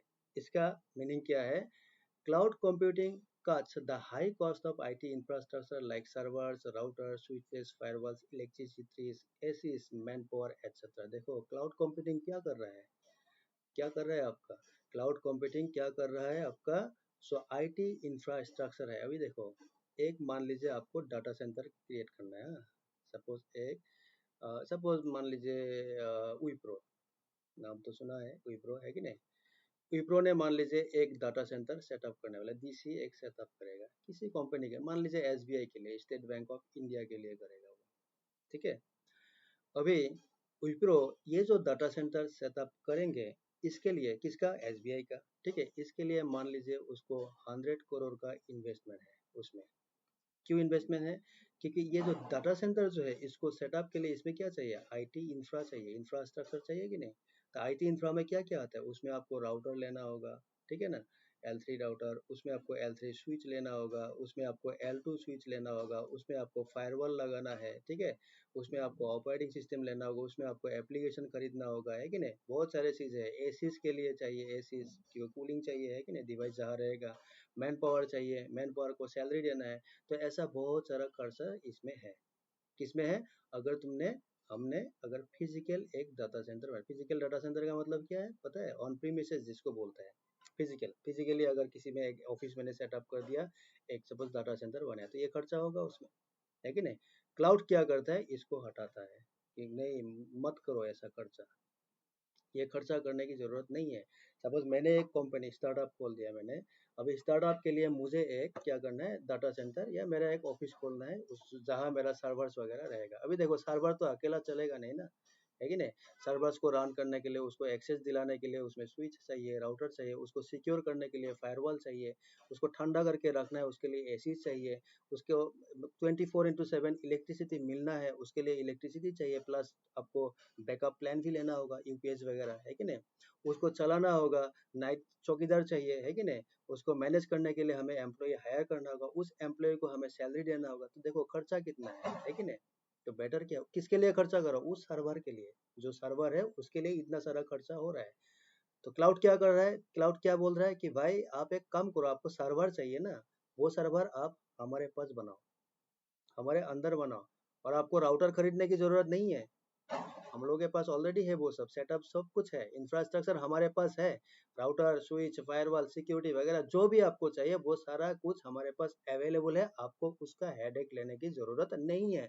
आपको क्या चाहिए, सर्वर चाहिए ना, आप आओ हमारा सर्विस ले लो, यहाँ आपको जितना मर्जी उतना आप सर्वर बनाओ, अपना काम करते रहो। मतलब आईटी जो इंफ्रास्ट्रक्चर है, इंफ्रा के लिए आपको खर्चा नहीं करना है, ठीक है। कोई भी मैन पावर नहीं चाहिए, क्लाउड में मैंने एक सर्वर डाल दिया तो उसके लिए मुझे एक सैलरी देके एक पर्सन रखने की जरूरत नहीं है, एक एम्प्लॉय मुझे नहीं चाहिए कि भाई आपको ले लिया, इसको देखना है, सर्वर को देखना नहीं चाहिए, जरूरत नहीं है, ठीक है ना।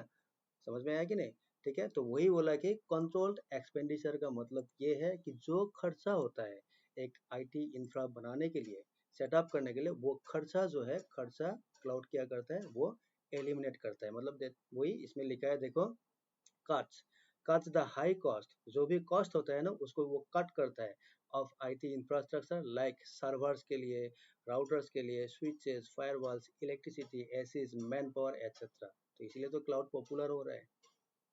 क्लाउड आजकल क्यों पॉपुलर, तो ये भी एक रीजन है कि नहीं। क्यों मैं इतना अच्छा सर्विस मुझे मिल रहा है, तो मुझे क्यों, एसबीआई जो मैंने अभी बोला, सपोज एसबीआई, मान लीजिए एसबीआई जो है, एसबीआई का एक सर्वर लॉन्च करना है, सर्वर एक लॉन्च करना है, और उसको एक्सेस दिलाने के लिए राउटर चाहिए, स्विच चाहिए, ये जो भी है, जितना भी कहानी आपने देखा होगा, ये सारा कुछ चाहिए। लेकिन एसबीआई ने डिसाइड किया कि भाई मुझे इन सब में जाना ही नहीं है, क्योंकि इन सब में खर्चा है, राउटर्स तो फ्री में मिलेगा नहीं। हाँ, बहुत कॉस्टली होता है राउटर, स्विचेस भी कॉस्टली होता है, फायरवॉल, ये सारा कुछ कॉस्टली होता है। तो इनके पीछे पैसे खर्चा करने से बेहतर है मैं क्या करता हूँ, अपना सर्वर जो है इसको AWS क्लाउड के अंदर डाल देता हूँ। ये AWS क्लाउड, इसमें मैं अपना सर्वर लॉन्च करता हूँ। तो अगर मैंने इसमें सर्वर लॉन्च कर दिया, that means I do not need to purchase router, no need switches, no need firewalls, no need electricity. Electricity के बारे में मुझे सोचना है, जरूरत ही नहीं है सोचने की, करंट मिलेगा कि नहीं, ठीक है ना। उसके बाद एसीज, उसके बारे में मुझे सोचना, मैन पावर, उसके बारे में मुझे सोचना नहीं है। मतलब ये जो खर्चा आपका होने वाला था इसके नाम पे, राउटर स्विचेस फायरवॉल इलेक्ट्रिसिटी जो भी है, इसमें जो खर्चा होने वाला था, ये सारा खर्चा क्या हो गया आपका, सेफ हो गया, सेफ, ठीक है। मतलब ये खर्चा जो है आपका क्या हो गया, सेफ हो गया, है कि नहीं।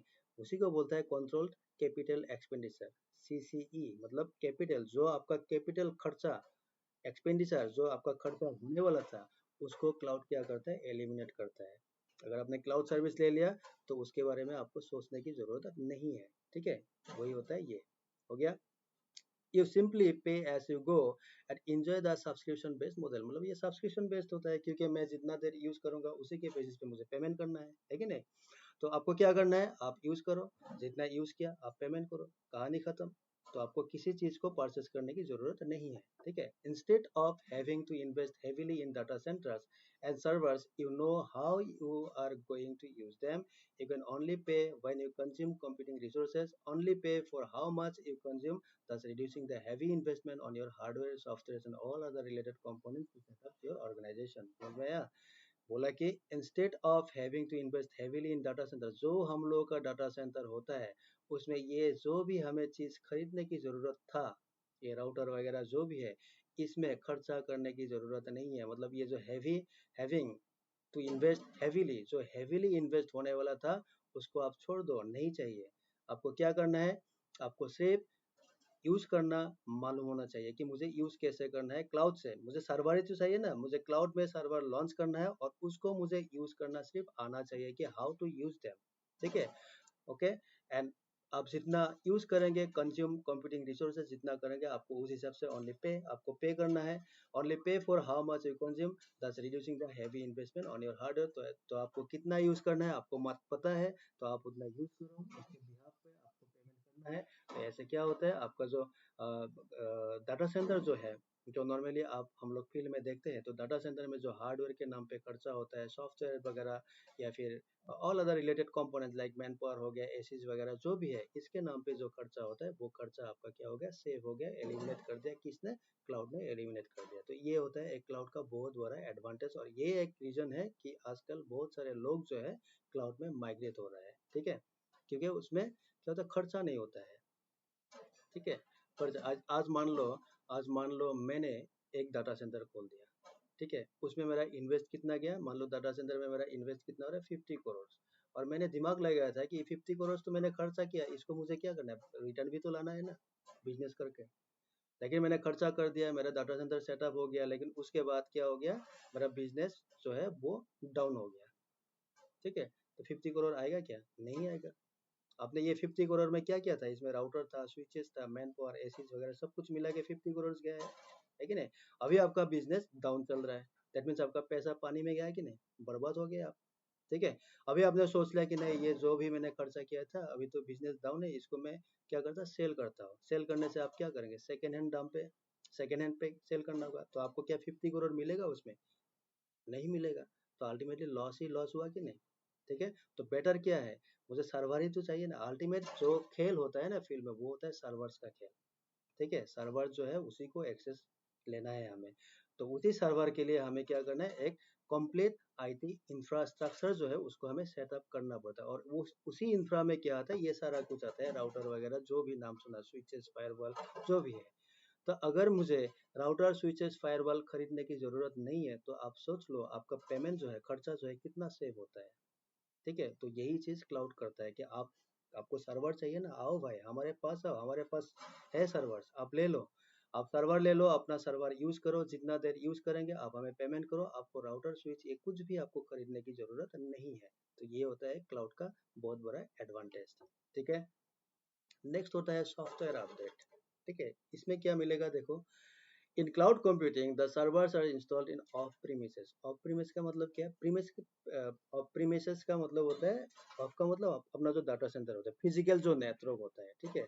आजकल सपोज हम लोग गुवाहाटी से हैं, तो गुवाहाटी में आपने सुना होगा कि गुवाहाटी में हम लोग का जो सेक्रेटेरिएट है उसमें बहुत सारा डाटा सेंटर ऑलरेडी हो गया है।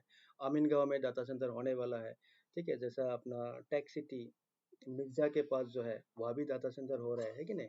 तो ये सब क्या होता है, ऑफ प्रीमिसेस नेटवर्क होता है, मतलब फिजिकल नेटवर्क। इसमें क्या होता है, इसमें लाइव सर्वर वगैरह होता है, फिजिकल डिवाइसेस इसमें होता है, ठीक है, हो गया। तो क्लाउड कंप्यूटिंग क्या होता है, the servers are of premises, sorry मैं भूल थोड़ा सा गलत हो गया, वो होता है ऑन प्रीमिसेस। हाँ, ऑन प्रीमिसेस, ऑन प्रीमिसेस का मतलब क्या होता है, जो लाइव, मान लीजिए गुवाहाटी में क्या क्या एक लोकेशन के अंदर मैंने क्या क्या एक बिल्डिंग ले लिया, उसमें मैंने एक डाटा सेंटर बनाया, उसमें क्या होता है, सारा मेरा लाइव डिवाइसेस रहेगा, राउटर्स वाउटर जो भी है, ठीक है, सर्वर्स वगैरह लाइव होगा उसमें, ठीक है, उसमें हार्डवेयर रहेगा, हो गया। वो होता है ऑन प्रीमिसेस। ऑफ प्रीमिसेस का मतलब क्या है, आपका फिजिकल नेटवर्क नहीं है, तो आप डाटा सेंटर एक क्रिएट कर रहे हो, एक सेटअप कर रहे हो, कहाँ, क्लाउड में कर रहे हो। तो क्लाउड क्या करता है, क्लाउड इज अलाउइंग यू, आपको अलाउ कर रहा है कि आप एक डाटा सेंटर बनाओ। कहाँ बनाओ? हमारे पास बनाओ, इनसाइड द क्लाउड, क्लाउड के अंदर आप एक डाटा सेंटर बनाओ। तो वो क्या होगा? वो होगा ऑफ प्रीमिसेस, ऑन प्रीमिसेस नहीं है, वो किसी साइट पे नहीं हो रहा है, ठीक है, किसी लोकेशन पे नहीं होता है जहां आप दिख रहे हो, आपको दिखाई देता है अच्छा ये मेरा डाटा सेंटर है, ठीक है ना, ये मैंने रेंट पे लिया था बिल्डिंग, इसी में मैंने डाटा सेंटर बनाया, आपको दिख जाएगा ना, वो होता है ऑन प्रीमिसेस। सारा डिवाइसेस इक्विपमेंट्स आपको दिख जाएगा, वो होता है ऑन प्रीमिसेस। ऑफ प्रीमिसेस का मतलब आपको कुछ भी दिखाई नहीं देगा, क्योंकि वो क्लाउड के अंदर है, ठीक है, आपको दिखाई नहीं देगा, आप फील भी नहीं कर सकते, आप सिर्फ यूज कर सकते हो कि हाँ मैंने एक डाटा सेंटर बनाया, किसमें? AWS क्लाउड के अंदर बनाया मैंने एक डाटा सेंटर, और उसको आप यूज कर सकते हो, आप फील या टच या कुछ भी आप देख नहीं सकते, तो उसी को बोलते हैं ऑफ प्रीमिसेस। तो वही बोला है कि in cloud computing the servers are install off premises. Off premises का मतलब क्या है? क्लाउड के अंदर होगा, आपको दिखाई नहीं देगा, ठीक है। आउट, वही देखो, out of site, out of site का मतलब क्या है? साइट, साइट का मतलब क्या है? देखना है कि नहीं? तो जो आपका फिजिबिलिटी है ना, फिजिबिलिटी के, आप फिजिबिलिटी के बाहर होगा, आपको दिखाई नहीं देगा, ठीक है। जो ऑन प्रीमिसेस होता है वो तो आप देख सकते हो, क्योंकि आपका खुद का नेटवर्क है, आप सुबह जाओ, दरवाजा खोलो, अंदर जाके सब कुछ दिखाई देगा आपको, अच्छा हाँ यार राउटर इधर लगा है, अच्छी तरह लगाया है कि नहीं, एसी इधर लगा है, सब कुछ आपको दिख जाएगा। लेकिन ऑफ प्रीमिसेस में आपको कुछ भी दिखाई नहीं देगा, क्योंकि वो क्लाउड के अंदर है, ठीक है। Out of site in data centres of cloud service provider, तो CSP जो है उसी के अंदर आप डाटा सेंटर बनाएंगे, ठीक है। और उसी डाटा सेंटर को हम लोग क्लाउड में AWS VPC बोलते हैं, VPC वर्चुअल प्राइवेट क्लाउड, उसी को बोला जाता है। तो सुना होगा VPC का नाम। Virtual private cloud is nothing but a logical data centre, A virtual data centre in AWS cloud. समझ में आया?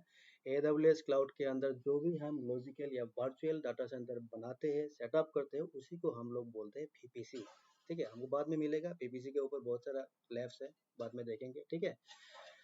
नेक्स्ट होता है the CSP takes care of all the regular maintenance including software updates and security, this features leaves you free to focus on your business activities, AWS does it by patch management capability, a free of cost service. देखो ये क्या बोल रहा है, ये बोल रहा है कि क्लाउड क्या करता है, सॉफ्टवेयर अपडेट जो होता है। अभी देखो, सपोज मैं ऑन प्रीमिसेस बोलता हूँ, ऑन प्रीमिसेस समझ गया ना? ऑन प्रीमिसेस का मतलब जो हम लोग का देखने वाला नेटवर्क है, जहाँ हमको सब कुछ दिखाई देता है, ठीक है। यह मान लो मैंने एक सर्वर सेटअप किया, ये मेरा एक विंडोज सर्वर, विन सर्वर 2019 है, ठीक है।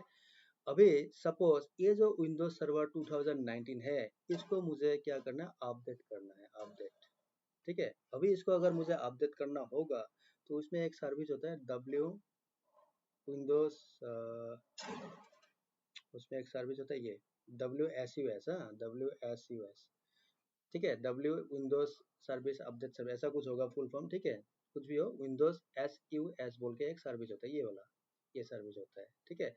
तो इसको हमें यूज करना है, यूज करके मुझे क्या करना है, 2019 वाला जो ऑपरेटिंग सिस्टम है, इसको मुझे अपडेट करना है।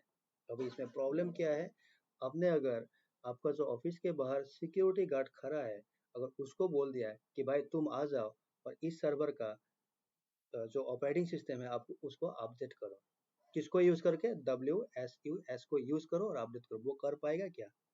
नहीं कर पाएगा, क्योंकि उसको आइडिया नहीं है, उसको आइडिया नहीं, उसको मालूम नहीं है what is Windows server 2019, what is WSUS, उसको मालूम नहीं है। दैट मीन्स क्या है, आपको एक ऐसा बंदा हायर करना पड़ेगा जिनको इन सब चीजों का नॉलेज है। दैट मीन्स खर्चा, उसको सैलरी देना होगा, पैसे तो देने होंगे ना उसको, है कि नहीं? ठीक है। तो अल्टीमेटली जो भी सॉफ्टवेयर अपडेट करना है, मान लीजिए एंटीवायरस अपडेट करना है, कोई भी सॉफ्टवेयर अपडेट करना है, तो आपको क्या करना है, वो सब नॉलेज है जिसके पास है, चाहे वो लड़का हो या चाहे वो लड़की हो, मतलब आपको एक एम्प्लॉय हायर करना होगा जिनको या जिनके पास इन सब चीजों का नॉलेज होगा या नॉलेज रहेगा, उसको आपको हायर करना है। तो उसके लिए आपको क्या करना है, सैलरी देना है। दैट मीन्स और एक खर्चा आपके सामने आ गया। ये कहाँ होता है? ऑन प्रीमिसेस नेटवर्क में होता है। लेकिन क्लाउड में क्या होगा, अगर क्लाउड में आपने सर्वर ले लिया, सर्वर लॉन्च किया, उसी सर्वर को आपको अपडेट करना है। सिर्फ क्लाउड को इन्फॉर्म कर दो कि मुझे इस सर्वर को अपडेट करना है, वो काम कौन करता है? क्लाउड खुद करता है। AWS में क्या होता है, ये WSUS वाला जो सर्विस है, ये AWS से फ्री ऑफ कॉस्ट होता है, ठीक है, आपसे पैसा नहीं मांगा जाता उसके लिए। वो बोलेगा ठीक है हम लोग कर देंगे, उसके लिए आपको पैसे देने की भी जरूरत नहीं है। दैट मीन्स क्या हुआ, being a client, being a customer मैंने क्या किया, मैंने क्लाउड के अंदर अपना डाटा सेंटर लगाया था, अपना सर्वर लॉन्च किया था, उस सर्वर को मुझे अभी अपडेट करना है। तो बीइंग ए क्लाइंट मुझे एक पैसे भी AWS को नहीं देना है बिकॉज ऑफ अपडेट के लिए नहीं देना है। वो क्या करेगा, AWS खुद अपना एम्प्लॉय लगाएगा, लगा के वो सर्वर जो है उसको अपडेट कर देगा। तो मुझे दिमाग लगाने की जरूरत नहीं है और मुझे हेडेक लेने की भी जरूरत, मुझे पैसा खर्च करने की भी जरूरत नहीं है। दैट मीन्स ये अपडेट जो होता है ये भी क्या होता है, क्लाउड जो है क्लाउड का एक सर्विस होता है, एक फीचर्स होता है, ये भी प्रोवाइड करता है। वो बोलता है कस्टमर को, भाई आप लोग चिंता मत करो, आपका डिवाइस इधर है, आपका सर्वर इधर है, कुछ भी करना है बस इन्फॉर्म अस, हम लोगों को सिर्फ इन्फॉर्म कर दो, हम लोग कर देंगे, आपको हेडेक लेने की जरूरत नहीं है। ठीक है, तो ये भी एक अच्छा फीचर्स है। तो ये होता है सॉफ्टवेयर अपडेट। ठीक है, समझ गया। नेक्स्ट होता है स्टॉप गैसिंग कैपेसिटी। तो अभी देखो गैसिंग का मतलब बोलता है ना, गैस करो क्या है मेरे पास, है कि नहीं, ये गैस, गैस का मतलब बोलता है ना आजकल, गैस करो मेरे पास क्या है। तो वही होता है स्टॉप गैसिंग कैपेसिटी। अब गैसिंग का मतलब क्या होता है, देखो when you make a capacity decision prior to deploying an application. देखो आपको एक एप्लीकेशन डिप्लॉय करना है, लॉन्च करना है, उससे पहले आपको डिसाइड करना होगा कि इस एप्लीकेशन का कैपेसिटी क्या होगा। अगर ऐसा हुआ कि मुझे एक एप्लीकेशन डिप्लॉय करना है और उससे पहले एप्लीकेशन जो है उसको लॉन्च करने से पहले या फिर डिप्लॉय करने से पहले मुझे ये सोचना है कि इसका कैपेसिटी क्या रहेगा, है कि नहीं, ये सोचना अगर है, then you often end up or come to a decision on expensive resources or dealing with limited capacity। ठीक है, तब क्या होता है, यू ऑफन एंड अप और come to a decision on expensive resources. तो उस टाइम क्या होगा, आपका खर्चा जो है एक्सपेंसिव, क्योंकि आप जो डिसीजन लेंगे कि हाँ मुझे ऐसा करना है, ये लेना है, दैट मीन्स इसमें इतना खर्चा होगा, अभी मेरे पास ऑप्शन भी नहीं है, नो चॉइसेस। ठीक है, तो मुझे क्या करना है, ये खर्चा करना ही पड़ेगा, क्योंकि मुझे तो चाहिए ये चीज़, है कि नहीं, तो उसके लिए जितना भी खर्चा होगा मुझे करना ही होगा। चलो भाई खर्च कर देते हैं, तो और काम स्टार्ट कर देते हैं। ठीक है, और dealing with the limited capacity. ठीक है, with cloud computing, organization can stop guessing about the capacity requirement for the infrastructure necessary to meet their business needs. They can access as much or as little as they need and scale up or down as required with only few minutes notice। भी sir क्या बोला, इसमें क्या बोल रहा है कि cloud में क्या होता है, आपको ये सब सोचने की जरूरत नहीं, आपको गैस करने की जरूरत नहीं है।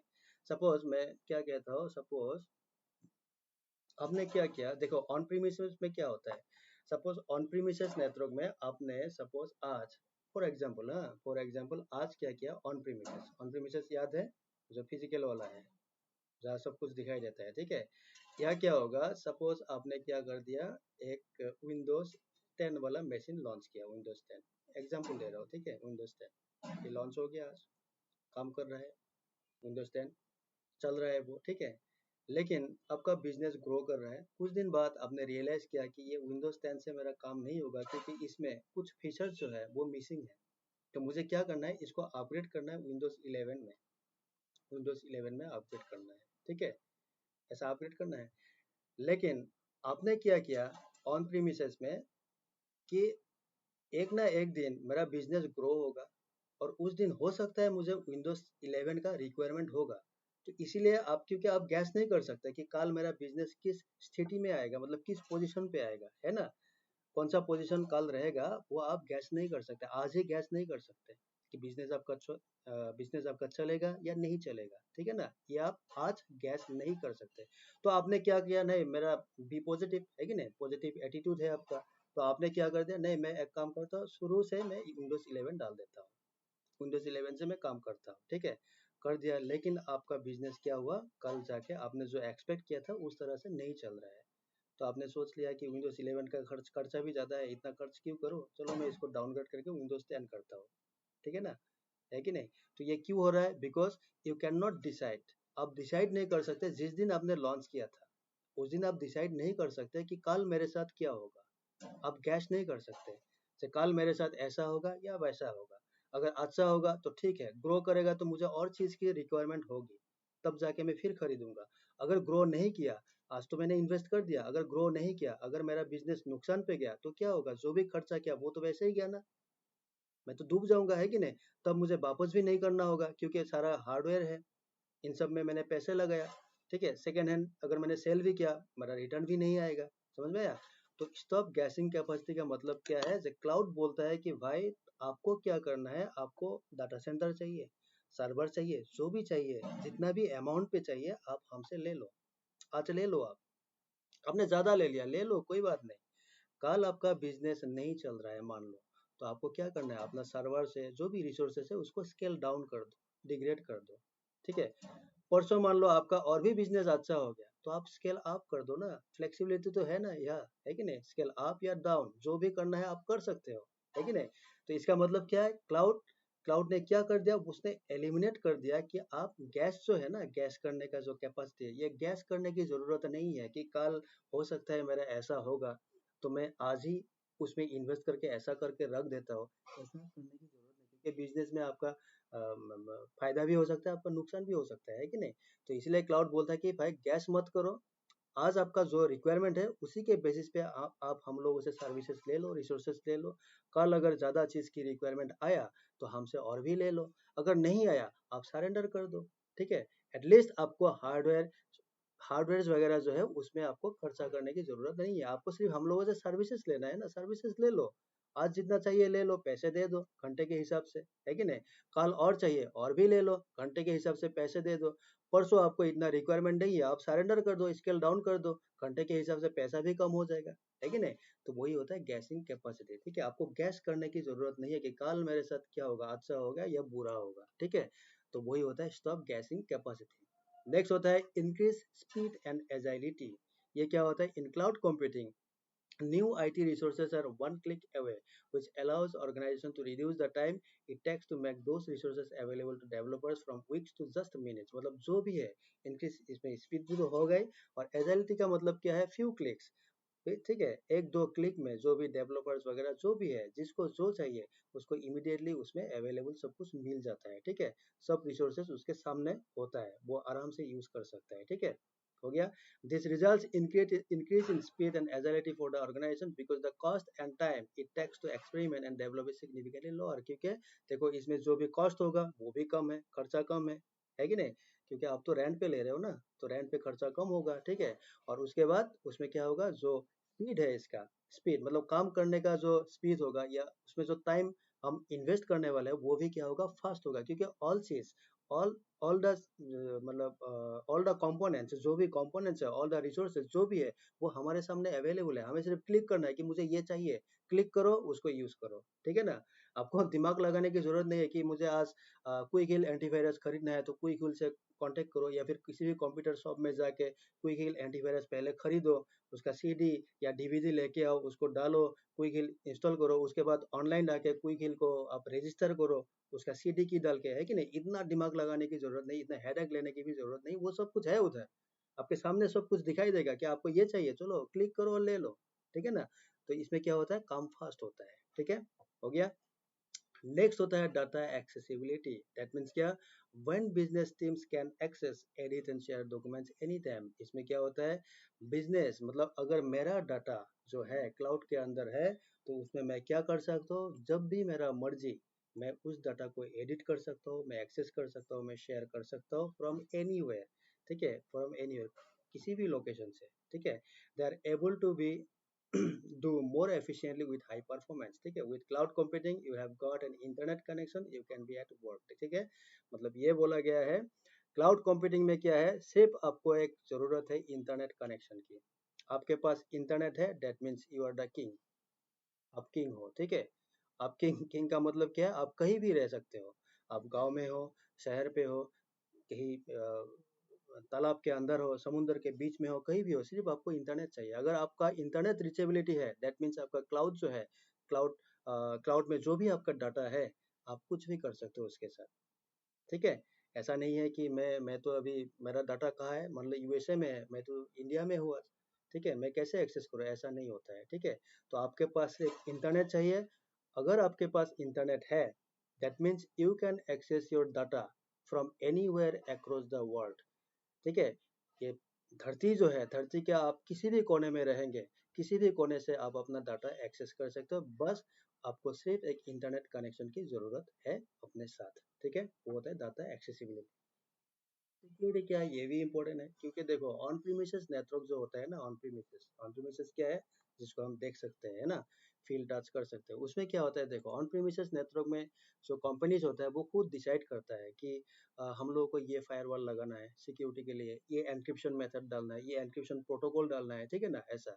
तो उस हिसाब से क्या होता है, वो लोग कोशिश करता है कि हम लोगों का नेटवर्क सिक्योर रहे, ताकि कोई हैक ना कर पाए, अटैकर इसमें मतलब इनसाइड ना हो सके, इन ना हो सके अटैकर, ठीक है। तो ऐसा डिसाइड किया जाता है, उसके लिए बहुत सारा प्लानिंग होता है सिक्योरिटी रिलेटेड, एंड फर्दर क्या करता है, उसको इम्प्लीमेंट किया जाता है टू सिक्योर योर नेटवर्क, ठीक है। अगर वही सिक्योरिटी क्लाउड अगर प्रोवाइड नहीं करेगा, तो क्या आदमी या इंसान या कोई भी कंपनी क्लाउड के पास जाएगा? नहीं जाएगा वो कभी भी, है कि नहीं? तो क्लाउड के पास ये भी एक चैलेंज है कि अगर मैं कस्टमर्स को, चाहे वो कस्टमर्स एक इंडिविजुअल हो या फिर एक ऑर्गेनाइजेशन हो, कोई भी हो, जिसको भी मैं क्लाउड सर्विस दूंगा और उसका सर्वर्स हमारे पास रहेगा, हमारे अंदर होगा, क्लाउड के अंदर होगा, उसका डाटा सेंटर भी हमारे अंदर हो सकता है, तो अगर हुआ तो उसको मुझे प्रोटेक्ट करना होगा, कहाँ से? From attacker, from hackers, hackers से मुझे प्रोटेक्ट करना होगा। तो उसके लिए क्या होगा, क्लाउड ने भी दिमाग लगाया कि हमें जो भी कस्टमर्स होगा उसका नेटवर्क, उसका डाटा जो भी है उसको सिक्योर करना ही पड़ेगा एट एनी कॉस्ट, ठीक है ना। तो इसीलिए वो लोग भी क्या करता है, हाई, ठीक है, हाई एंड का सिक्योरिटी वो लोग भी इस्तेमाल करता है। तो इसलिए पैकेट फिल्टरिंग वगैरह जो भी है, जो भी, ठीक है, तो सिक्योरिटी रिलेटेड जो भी मेजर्स है वो भी क्लाउड स्ट्रांगली लेते हैं, ठीक है, सो दैट कस्टमर जो है, कस्टमर का नेटवर्क या कस्टमर का डाटा जो है उसके साथ कॉम्प्रोमाइज करना ना पड़े। समझ में आया? तो सिक्योरिटी जो है ये भी इम्पोर्टेंट है।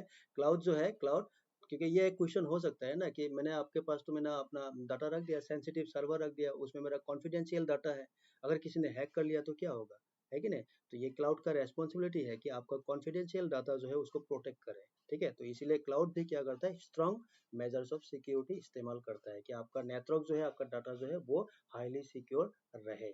समझ में आया? तो ये होता है उसका एक एडवांटेज। डिजास्टर रिकवरी का मतलब क्या है? अगर किसी कारण आपका सर्वर डाउन हो गया, एक आपका सर्वर है उसमें आपका डाटा है या कोई भी रिसोर्सेज है, आपका कोई भी डाटा क्लाउड के अंदर है, क्लाउड पे पड़ा हुआ है, वो जिस लोकेशन पे था, मान लो वो सर्वर कहाँ था, मुंबई लोकेशन में था। अभी मुंबई में क्या हुआ, सुनामी आया, वो डाटा सेंटर जो है जहाँ वो मेरा सर्वर था, वो सुनामी से क्या हो गया, डिस्ट्रॉय हो गया, ठीक है। अभी क्या होगा, आप तो कस्टमर हो, आप तो क्लाउड को बोलोगे ना, भाई मुझे डाटा दे दो वापस। अगर वो बोलेगा नहीं यार, मुंबई में था वो डाटा सेंटर, जिसमें था, जहाँ तुम्हारा सर्वर था, वो तो डिस्ट्रॉय हो गया ड्यू टू सुनामी, आप क्या मानेंगे? आप नहीं मानेंगे ना, ठीक है। तो इसीलिए क्या करता है, क्लाउड भी एक काम करता है कि जो भी डाटा है, जो भी सर्वर्स वगैरह कस्टमर का होगा, उसका वो लोग क्या करता है, बैकअप रखता है, सो दैट कि अगर कोई डिजास्टर हो गया किसी एक लोकेशन में, जो मेरा डाटा सेंटर है उसमें जो भी सर्वर है जिसका भी है, अगर वो डिस्ट्रॉय भी हो गया, तो उसका डाटा जो है, उसका सारा कुछ मुझे वापस देना है, किसको, क्लाइंट को, कस्टमर को मुझे वापस देना होगा। तो उसके लिए वो क्या करता है, वो डिजास्टर रिकवरी के लिए जो बैकअप वाला फैसिलिटी जो होगा, बैकअप प्लानिंग जो भी है, वो क्लाउड अपने आप खुद से कर, आप भी कर सकते हो। ऐसा नहीं कि मैं नहीं कर सकता, मैंने क्लाउड सर्विस ले लिया, मैंने सोच लिया कि ये मेरा सर्वर है, मैं इसका बैकअप रखूंगा, हाँ मैं रख सकता हूँ। लेकिन क्लाउड अपने तरफ से भी बैकअप रखता है, खुद अपने तरफ से भी वो बैकअप रख देता है, ठीक है। समझ गया? तो ये हो गया नेक्स्ट एडवांटेज। उसके बाद अनलिमिटेड स्टोरेज, आपको जितना स्टोरेज चाहिए, ये 500 GB वाला, 1 GB वाला, 10 GB वाला स्टोरेज की बात नहीं है, ठीक है, जितना चाहिए। On cloud we can store and upload any amount of data, कुछ भी आप अपलोड कर सकते हो, स्टोर कर सकते हो। Cloud offers unlimited storage capacity, ठीक है, अनलिमिटेड स्टोरेज कैपेसिटी आपको प्रोवाइड करेंगे। कौन? क्लाउड, कोई भी क्लाउड, ठीक है, AWS नहीं, हर cloud. Storage is redundant and highly available and secure, storage जो है वो रिडंडेंट होता है, मतलब उसका भी बैकअप होता है, आपको बाद में मालूम होगा ये क्या होता है, ठीक है। हाईली अवेलेबल होता है एंड सिक्योर भी होता है, ठीक है।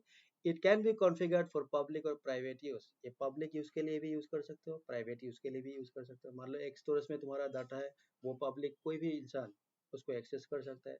लेकिन कुछ ऐसा डाटा है या फिर कुछ ऐसा सर्वर्स है जिसको सिर्फ ऑथेंटिकेटेड यूजर्स जो है, मतलब आपका कंपनी का जो ऑथेंटिकेटेड एम्प्लॉय है वही यूज कर सकता है, तो वो होता है प्राइवेट यूज, ठीक है। मेरा सर्वर है, उसको सिर्फ मैं ही यूज करूंगा, कोई किसी और को एक्सेस नहीं मिलेगा, दैट मीन्स प्राइवेट यूज, ठीक है। लेकिन मेरा एक ऐसा भी सर्वर है, ठीक है, उसको मैंने बोल दिया ना, इसको कोई भी यूज कर सकता है, वो पब्लिक यूज, कोई भी आप भी कर सकते हो, कोई भी यूज कर सकते हैं उसको, ठीक है ना। लेकिन जो मेरे लिए होगा, जो खुद मैं ही कर सकता हूँ, वो होता है private use for me only, ठीक है। तो कुछ भी हो, प्राइवेट यूज, पब्लिक यूज, इसके लिए भी आपको स्टोरेज मिलेगा, वो अनलिमिटेड होता है। और क्लाउड में आपको तीन तरीके की स्टोरेज मिलता है। There are 3 types of storage. One is DAS, DAS का मतलब होता है डायरेक्ट अटैच स्टोरेज, हमको बाद में मिलेगा, व्हाट इज दास। उसके बाद नास होता है, नेटवर्क अटैच स्टोरेज होता है एक नास, ठीक है, ये भी हमको बाद में मिलेगा, नास क्या होता है, ठीक है। और एक होता है सैन, सैन का मतलब होता है स्टोरेज एरिया नेटवर्क। तो ये 3 टाइप का स्टोरेज जो होता है, ये तुम्हें या फिर हमें क्लाउड में मिलेगा, ठीक है। तो याद रखना, ये दास हो, नास हो या सैन हो, कुछ भी हो, ये अनलिमिटेड होता है, ठीक है। आपको जितना चाहिए आप ले लो, ये खत्म नहीं होगा, ठीक है। उस टाइप से आपको स्टोरेज प्रोवाइड किया जाता है फ्रॉम क्लाउड सर्विस प्रोवाइडर। हो गया। 10 नंबर वाला जो पॉइंट है ऑन एडवांटेज ऑफ क्लाउड, वो होता है रिसोर्स पूलिंग। रिसोर्स पूलिंग का मतलब क्या है, देखो, रिसोर्स पूलिंग, पुल जो होता है ना, पुल, देखो ये क्या है, मैं अक्सर ये एग्जांपल कैसे देता हूँ स्टूडेंट को, मैं आपको दिखाता हूँ। ये सपोज यहाँ, हाँ, ये क्या है, सपोज मेरा नाम अनूप है, ओके, अनूप।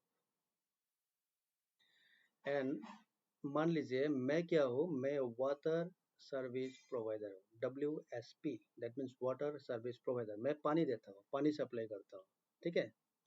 और मेरा जो कस्टमर है, मेरा कस्टमर जो है, कास्ट, हाँ, कौन कौन है, सपोज एक राम नाम का एक आदमी है, राम, एक रहीम नाम का आदमी है, ये दो मेरा कस्टमर है, मान लीजिए, ठीक है।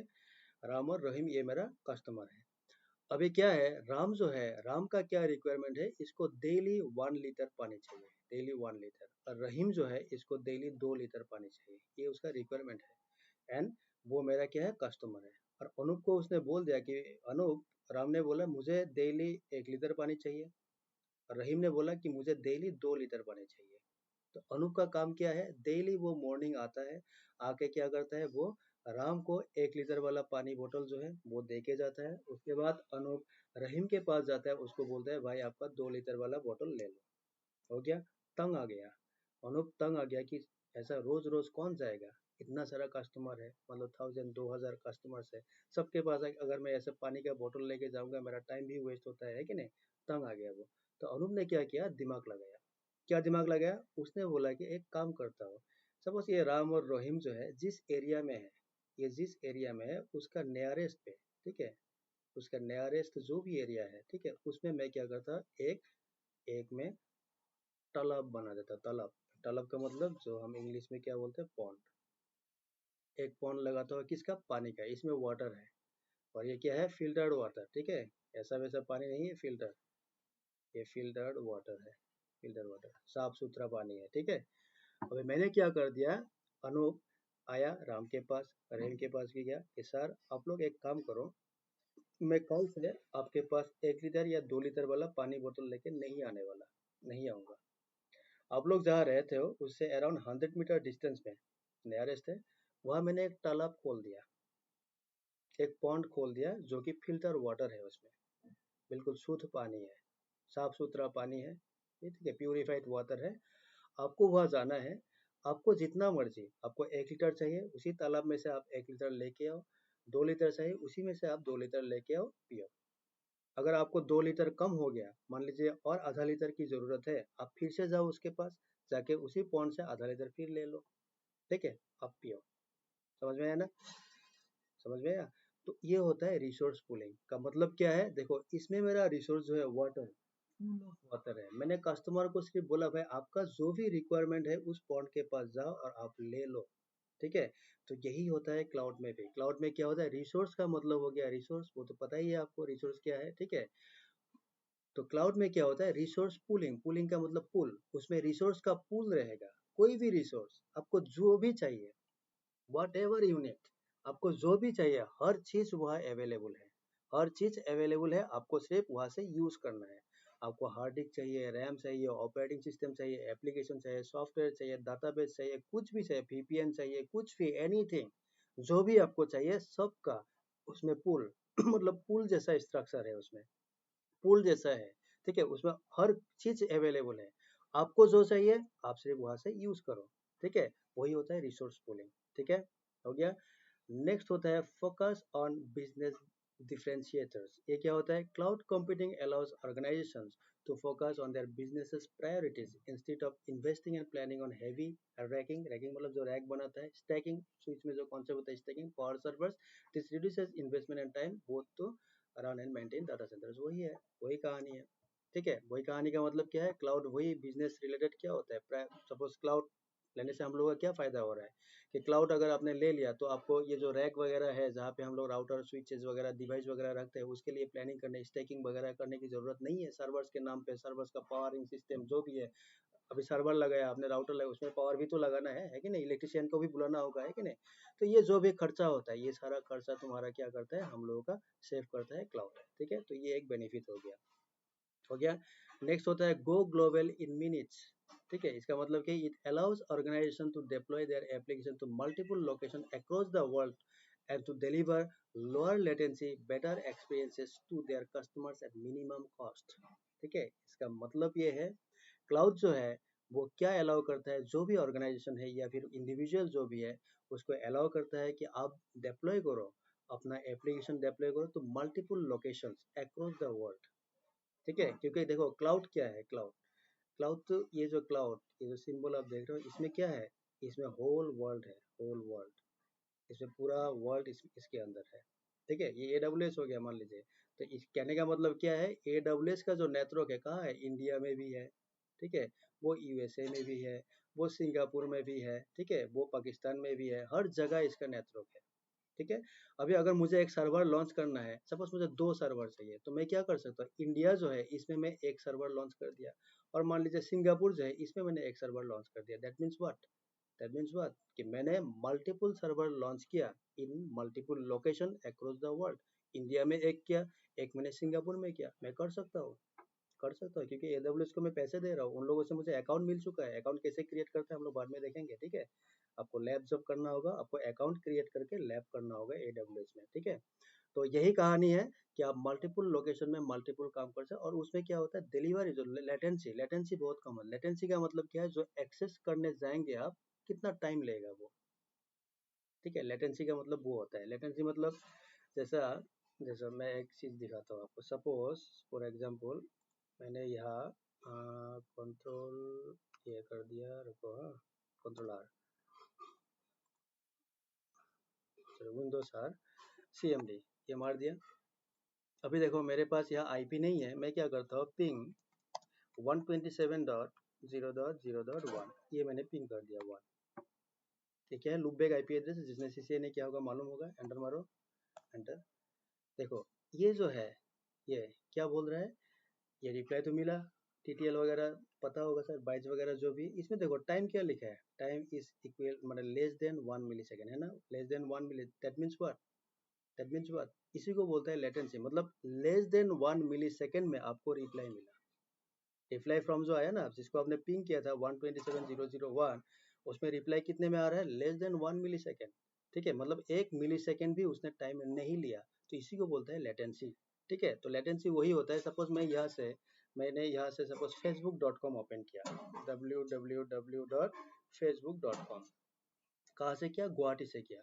अभी ओपन करने के साथ साथ फ्रैक्शन ऑफ सेकेंड में अगर मेरा साइट ओपन होता है, लेकिन ओपन होने से भी वो क्या होता है? एक तो टाइम लेगा ना उसमें। मान लीजिए कितना, सपोज मान लीजिए जैसे 20 मिली सेकेंड लिया, 20 मिली सेकेंड में मेरा साइट ओपन हो गया, फेसबुक वाला साइट। दैट मीन्स ये 20 मिली सेकेंड क्या होगा? ये होगा मेरा लेटेंसी, ठीक है। मतलब 20 मिली सेकेंड के अंदर मैंने अपना साइट ओपन किया या ओपन मुझे मिला, ठीक है। उसी को बोलते हैं लेटेंसी। मतलब कितना आप किसी को भी एक्सेस करते हो तो कितने टाइम के अंदर आपके पास उसका जो क्या बोलते हैं, उसका जो रिटर्न पैकेट है, रिटर्न ट्रैफिक जो है वो आपके पास आएगा, अवेलेबल होगा, उसी को बोलते हैं लेटेंसी, ठीक है। बहुत सारा है। अगर स्विच में जैसा आपको मालूम है शायद, सब हम लोग स्विच करते थे, स्विच का क्लास, उसमें क्या होता था? ऐसा था ना, मान लीजिए यहाँ A एक PC है, इसमें B एक PC है, इसमें सपोज F0/1, इसमें सपोज F0/2 है।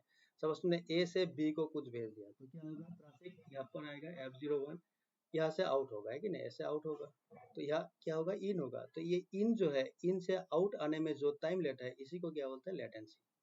तो अल्टीमेटली लेटेंसी क्या है? Latency is related to time, ठीक है, ये रिलेटेड टू टाइम होता है कि कितना टाइम लेता है। ठीक है, अगर मुझे इसको एक्सेस करना है तो कितना टाइम मुझे चाहिए, किस टाइम के अंदर मैं एक्सेस कर सकता हूँ, दैट इज लेटेंसी। तो ये क्या करता है, ये क्या करता है क्लाउड, ये लेटेंसी भी बहुत कम कर देता है। कि ऐसा नहीं है कि आपका सर्वर अमेरिका में पड़ा है, ठीक है, यूएसए के अंदर है, सिंगापुर में है, आप गुवाहाटी में हो, तो अपना सर्वर एक्सेस करेंगे तो 1 मिनट चाहिए उसको एक्सेस करने के लिए। उसको प्रॉपर आपको आपके सामने मतलब आपको मिल जाएगा, लेकिन 1 मिनट के अंदर मिल जाएगा, ऐसा नहीं है। ठीक है, तो जितना कम हो सके लेटेंसी वो मेंटेन करता है, इसलिए हाई अवेलेबिलिटी लिंक होता है, हाई मतलब बैंडविड्थ वाला लिंक जो है वो लोग खुद यूज करते हैं। कहाँ, क्लाउड के अंदर। AWS ने या एज्योर ने, जो भी हो, जिसने भी अपना इंफ्रास्ट्रक्चर बनाया इनसाइड द क्लाउड, तो उनके बीच में भी तो क्या है, लिंक है कि नहीं, वो लिंक क्या है, बहुत हाई बैंडविड्थ वाला लिंक होता है। क्यों, तो डिक्रीज द लेटेंसी, लेटेंसी को कम करना है, जितना कम होगा कस्टमर उतना ही उसके पास जाएगा। ठीक है, अगर स्लो हो गया, डिले हो गया, तो कस्टमर क्या होगा, कस्टमर ज्यादा नहीं रहेगा उनके पास। ठीक है, तो लेटेंसी पे बहुत ध्यान दिया जाता है। ठीक है, और ये सारा कुछ जो होता है इसका कॉस्ट भी क्या होता है, मिनिमम। ऐसा नहीं है कि मुझे क्लिक करते ही, क्लिक किया साथ ही साथ ओपन हुआ तो उसके लिए वो एक्स्ट्रा चार्ज करेगा मेरे से, ऐसा भी नहीं है। ठीक है, वो भी कॉस्ट भी क्या होता है, मिनिमम होता है। ऐसा नहीं है कि मतलब ऐसा सोच सकते हैं ना हम लोग, ऐसा सोच सकते हैं कि आपने क्लिक किया साथ साथ ओपन हो गया, तो इसके साथ साथ ओपन करवा दिया, इसका मतलब आपको 10 रुपया मुझे ज्यादा देना है। तो ऐसा भी नहीं होता है। ठीक है, जो भी मिनिमम कॉस्ट होता है उसी में होगा काम, लेकिन लेटेंसी भी कम होगा। तो ये सारा बेनिफिट होता है क्या, क्लाउड में। ठीक है, आप एक साथ आप एक साथ इसमें और एक बेनिफिट था, मैंने शायद नहीं लिखा, आप ये भी याद रखो। और एक बेनिफिट होता है इसमें, क्या होता है, आपका टाइम जो है, टाइम टाइम ये क्या करता है, घटाता है, मतलब डिक्रीज करता है। कैसे डिक्रीज करता है, मान लो ऑन प्रीमिसेस याद है, जो हम दिखते हैं। ठीक है, यहाँ मुझे एक सर्वर है, सपोज ये हार्डवेयर है, यहाँ मुझे इंस्टॉल करना है, सपोज इंस्टॉल करना है क्या, विंडोज सर्वर सपोज 2019, इसको मुझे इंस्टॉल करना है। ठीक है, being a system admin, suppose आप सिस्टम एडमिनिस्ट्रेटर हो, तो आपको बोला गया कि भाई इसमें विंडोज सर्वर 2019 डाल दो, इंस्टॉल कर दो। अभी देखो आपने क्या बोलता है, सीडी यूज किया, डीवीडी या फिर पेन ड्राइव, जो भी यूज किया, जिससे भी आप इसको बूट करेंगे, बूट करने के बाद जब इंस्टॉल चलेगा, इंस्टॉलेशन जब चलेगा, तो ये देखो 1 मिनट में तो इंस्टॉल नहीं होगा। तो मिनिमम मैं बोलता, मिनिमम 30 मिनट जैसा टाइम चाहिए इसको, है कि नहीं, मिनिमम 30 मिनट चाहिए। तो मतलब क्या है, एक सर्वर को आप इंस्टॉल करके रेडी करने के लिए आपको कितना मिनट की जरूरत है, 30 मिनट की जरूरत होता है। ठीक है, क्लाउड में ऐसा नहीं है। क्लाउड में क्या होता है, ऑफ प्रीमिसेस, ऑफ का मतलब मैं क्लाउड के बारे में बोल रहा हूँ। ठीक है, क्लाउड क्लाउड में क्या होता है, यही सर्वर 2019 अगर तुम्हें लॉन्च करना है, with in 2 minute, 2 to 5 minute के अंदर आपका लॉन्च हो जाएगा। कैसे होगा ये मैं आपको नेक्स्ट क्लास में दिखाऊंगा। ठीक है, इसका जो AWS वाला क्लास होगा ना, उसमें शायद ये वाला पॉइंट लिखा होगा। ठीक है, तो क्लाउड में क्या होता है, कोई भी चीज उसका टेम्पलेट रहता है, शुरू से ही रहता है। कि आपको सर्वर चाहिए ना, सर्वर ऑलरेडी प्री बिल्ट उसमें टेम्पलेट होता है। टेम्पलेट क्या है, मैं नेक्स्ट दिखाता हूँ आपको। ठीक है, तो उसमें प्री बिल्ट टेम्पलेट होता है, आपको सिर्फ वो टेम्पलेट यूज करना है और डाल देना है कि मुझे इस मशीन में चाहिए। बस 2 मिनट 5 मिनट में आपको कितना सर्वर चाहिए, 2019 वाला कितना, एक चाहिए, दो, पांच, कितना चाहिए, 5 सर्वर चाहिए, 5 मिनट में 5 सर्वर आपका रेडी हो जाएगा। ठीक है, विथ इंस्टॉलेशन। आपका जो ऑपरेटिंग सिस्टम है ना, वो इंस्टॉल हो जाएगा। इंस्टॉल होने के बाद 5 सर्वर आपका रेडी हो जाएगा, साथ साथ एक साथ आपका 5 सर्वर रेडी हो जाएगा एट द सेम टाइम। मतलब 2 मिनट के अंदर, अगर 2 मिनट लिया तो 2 मिनट के अंदर आपका 5 सर्वर रेडी हो जाएगा। तो क्या होता है, टाइम कंज्यूमिंग होता है, मतलब टाइम जो है ना, टाइम क्या होता है, आप ये देखो, इसमें 30 मिनट चाहिए था, इसमें क्या हो गया, 2 मिनट या 5 मिनट में आपने 10 सर्वर लॉन्च कर दिया, 10 सर्वर आपका लॉन्च हो गया। तो टाइम कंज्यूमिंग, टाइम आपका सेव हुआ कि नहीं। तो ये भी एक बेनिफिट है क्लाउड में। ठीक है, तो this are the benefit, this are the advantage of cloud computing. ठीक है, तो यहाँ तक हमने क्या किया, यहाँ तक हमने देखा कि व्हाट इज क्लाउड कंप्यूटिंग, होता क्या है, एडवांटेज ऑफ क्लाउड कंप्यूटिंग क्या होता है। ठीक है, यहाँ तक देख लिया। अभी देखो नेक्स्ट क्या होता है इसमें, the cloud service providers are The cloud services are provided by CSP, cloud service provider, जो इसको प्रोवाइड करता है। Some most popular CSP are, ये मैंने बोल दिया शुरू में ही, AWS, Amazon Web Service, Microsoft Azure है, GCP, Google Cloud Platform, IBM Cloud, Alibaba Cloud, जो कि चाइना में होता है। ये सब these are the cloud service provider. Disadvantage क्या होता है, देखो, dependency on network connection, that is without internet nothing will happen. तो आपको क्या करना है, अगर आपने क्लाउड सर्विस ले लिया तो आपको डिपेंड होना है किस पर, इंटरनेट पे। ठीक है, अगर आपके पास इंटरनेट नहीं है, that means you can not do anything, nothing will happen. तो इंटरनेट पे आपका डिपेंडेंसी हमेशा रहेगा, तो ये एक डिसएडवांटेज है। सपोज आपने किसी ऐसा एरिया में गया, एकदम रिमोट एरिया जहाँ पे इंटरनेट नहीं है, तो आप तो गया उस दिन, आप क्लाउड एक्सेस नहीं कर पाएंगे, है कि नहीं। हो गया।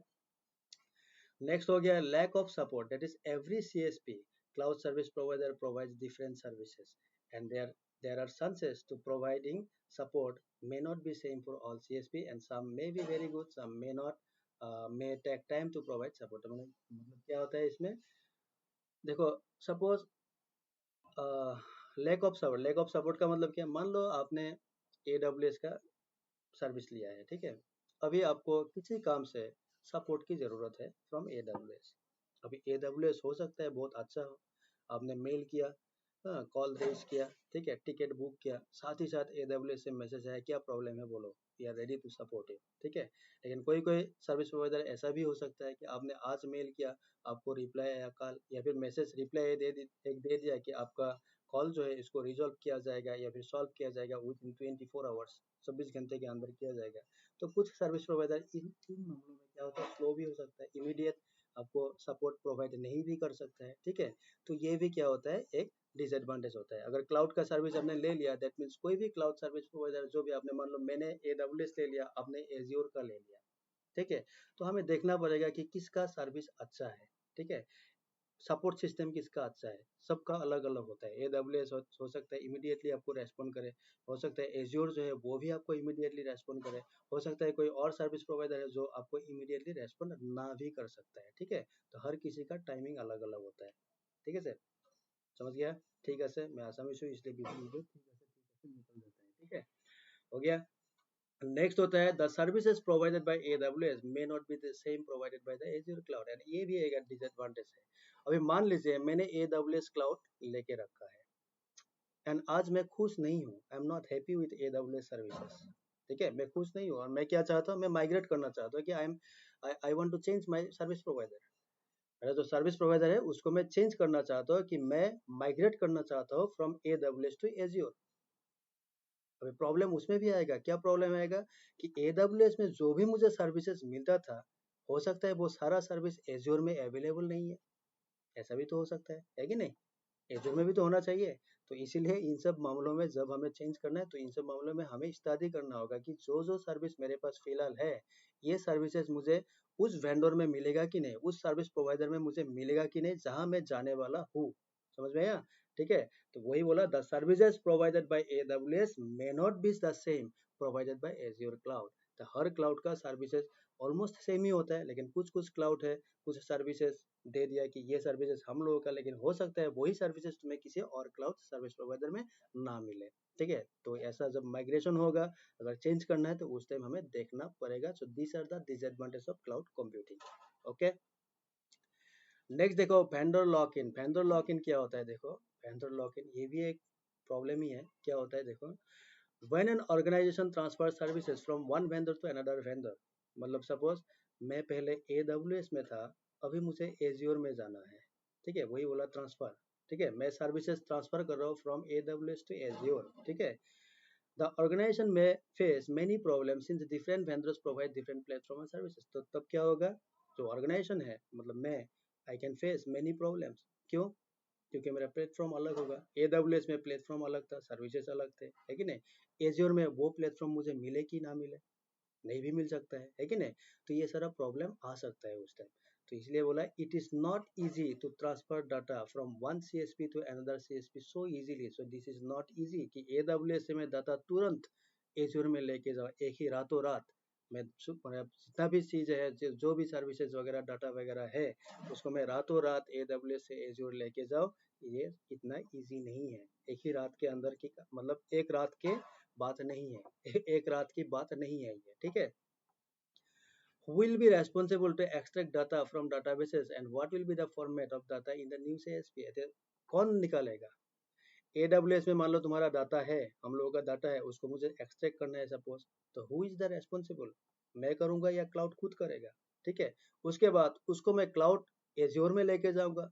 अभी वो जो डाटा है जिस प्लेटफॉर्म में मैंने रन किया था, वो वाला प्लेटफॉर्म एज्योर में अवेलेबल है कि नहीं, वो भी तो मुझे देखना पड़ेगा। अगर नहीं है तो गया मैं, है कि नहीं। समझ में आया? तो इसका मतलब क्या है, वो भी हमें देखना पड़ेगा। अगर मैंने कुछ ऐसा किया तो वो वाला प्लेटफॉर्म दोनों में है कि नहीं मुझे देखना पड़ेगा पहले, ठीक है। एप्लीकेशन ट्रांसफर रिस्क, उसमें रिस्क भी होता है ट्रांसफर जब करेंगे आप। It can be different in new ISP, तो ये डिफरेंट हो सकता है क्योंकि जो एप्लीकेशन आप एज्योर में यूज करते थे, सॉरी एडब्ल्यूएस में जो एप्लीकेशन आप फिलहाल यूज कर रहे थे, हो सकता है वो वाला एप्लीकेशन एज्योर में अवेलेबल ना हो, तो वो रिस्क कौन लेगा?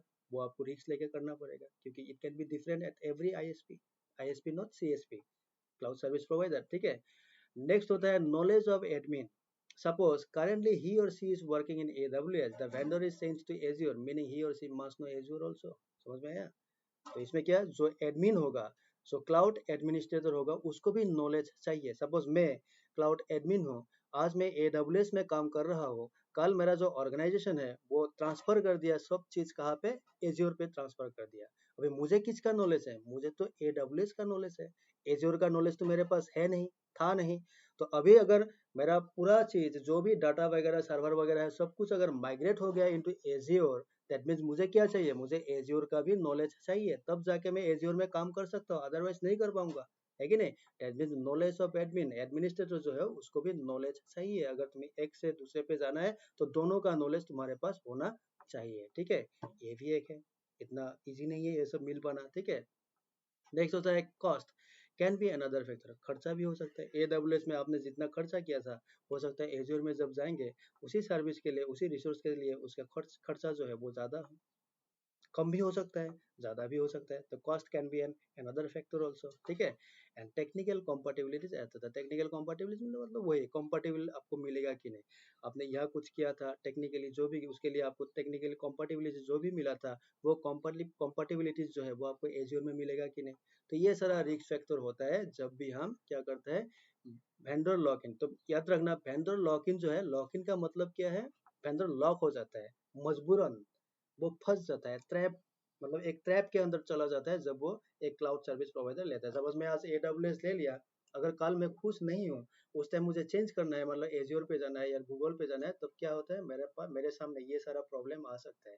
इसी को बोलते हैं लॉक इन, मतलब मैं लॉक जैसा हो जाता हो कि मुझे यहाँ से वहां जाना तो है, भागना तो है, लेकिन मेरे सामने ये सब प्रॉब्लम भी है, इसको भी मुझे पहले सॉल्व करना होगा, उसके बाद मैं भाग सकता हूँ, ठीक है ना।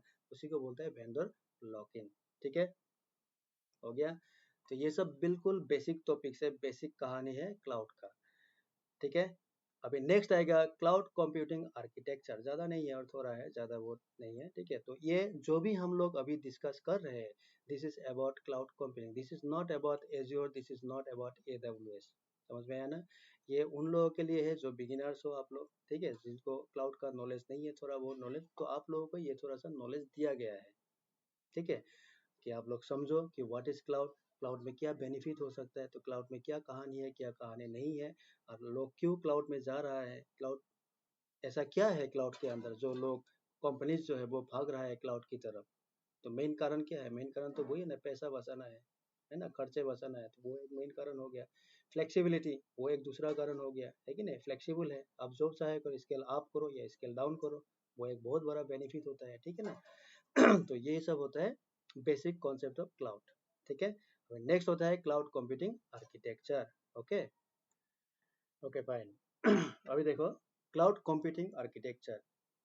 अच्छा मैं ये जो जो लेक्चर में मतलब रिकॉर्ड कर रहा हूँ ना, थोड़ा फास्ट हुआ है, ठीक है, स्लोली नहीं गया, क्योंकि देखो ये इतना इम्पोर्टेंट नहीं है, ये उन लोगों के लिए इम्पोर्टेंट, मैंने बोल दिया अभी, पहले भी बोल चुका हूँ कि ये उन लोगों के लिए इम्पोर्टेंट है जिनको क्लाउड के बारे में आइडिया है ही नहीं, ठीक है, तो उन लोगों के, और मेरे ख्याल से ये वाला कोर्स जो मैं देने वाला हूँ, ये कौन देखेगा, मेरे ख्याल से ज़्यादातर वही देखेगा जिनको क्लाउड का आइडिया है, ठीक है ना।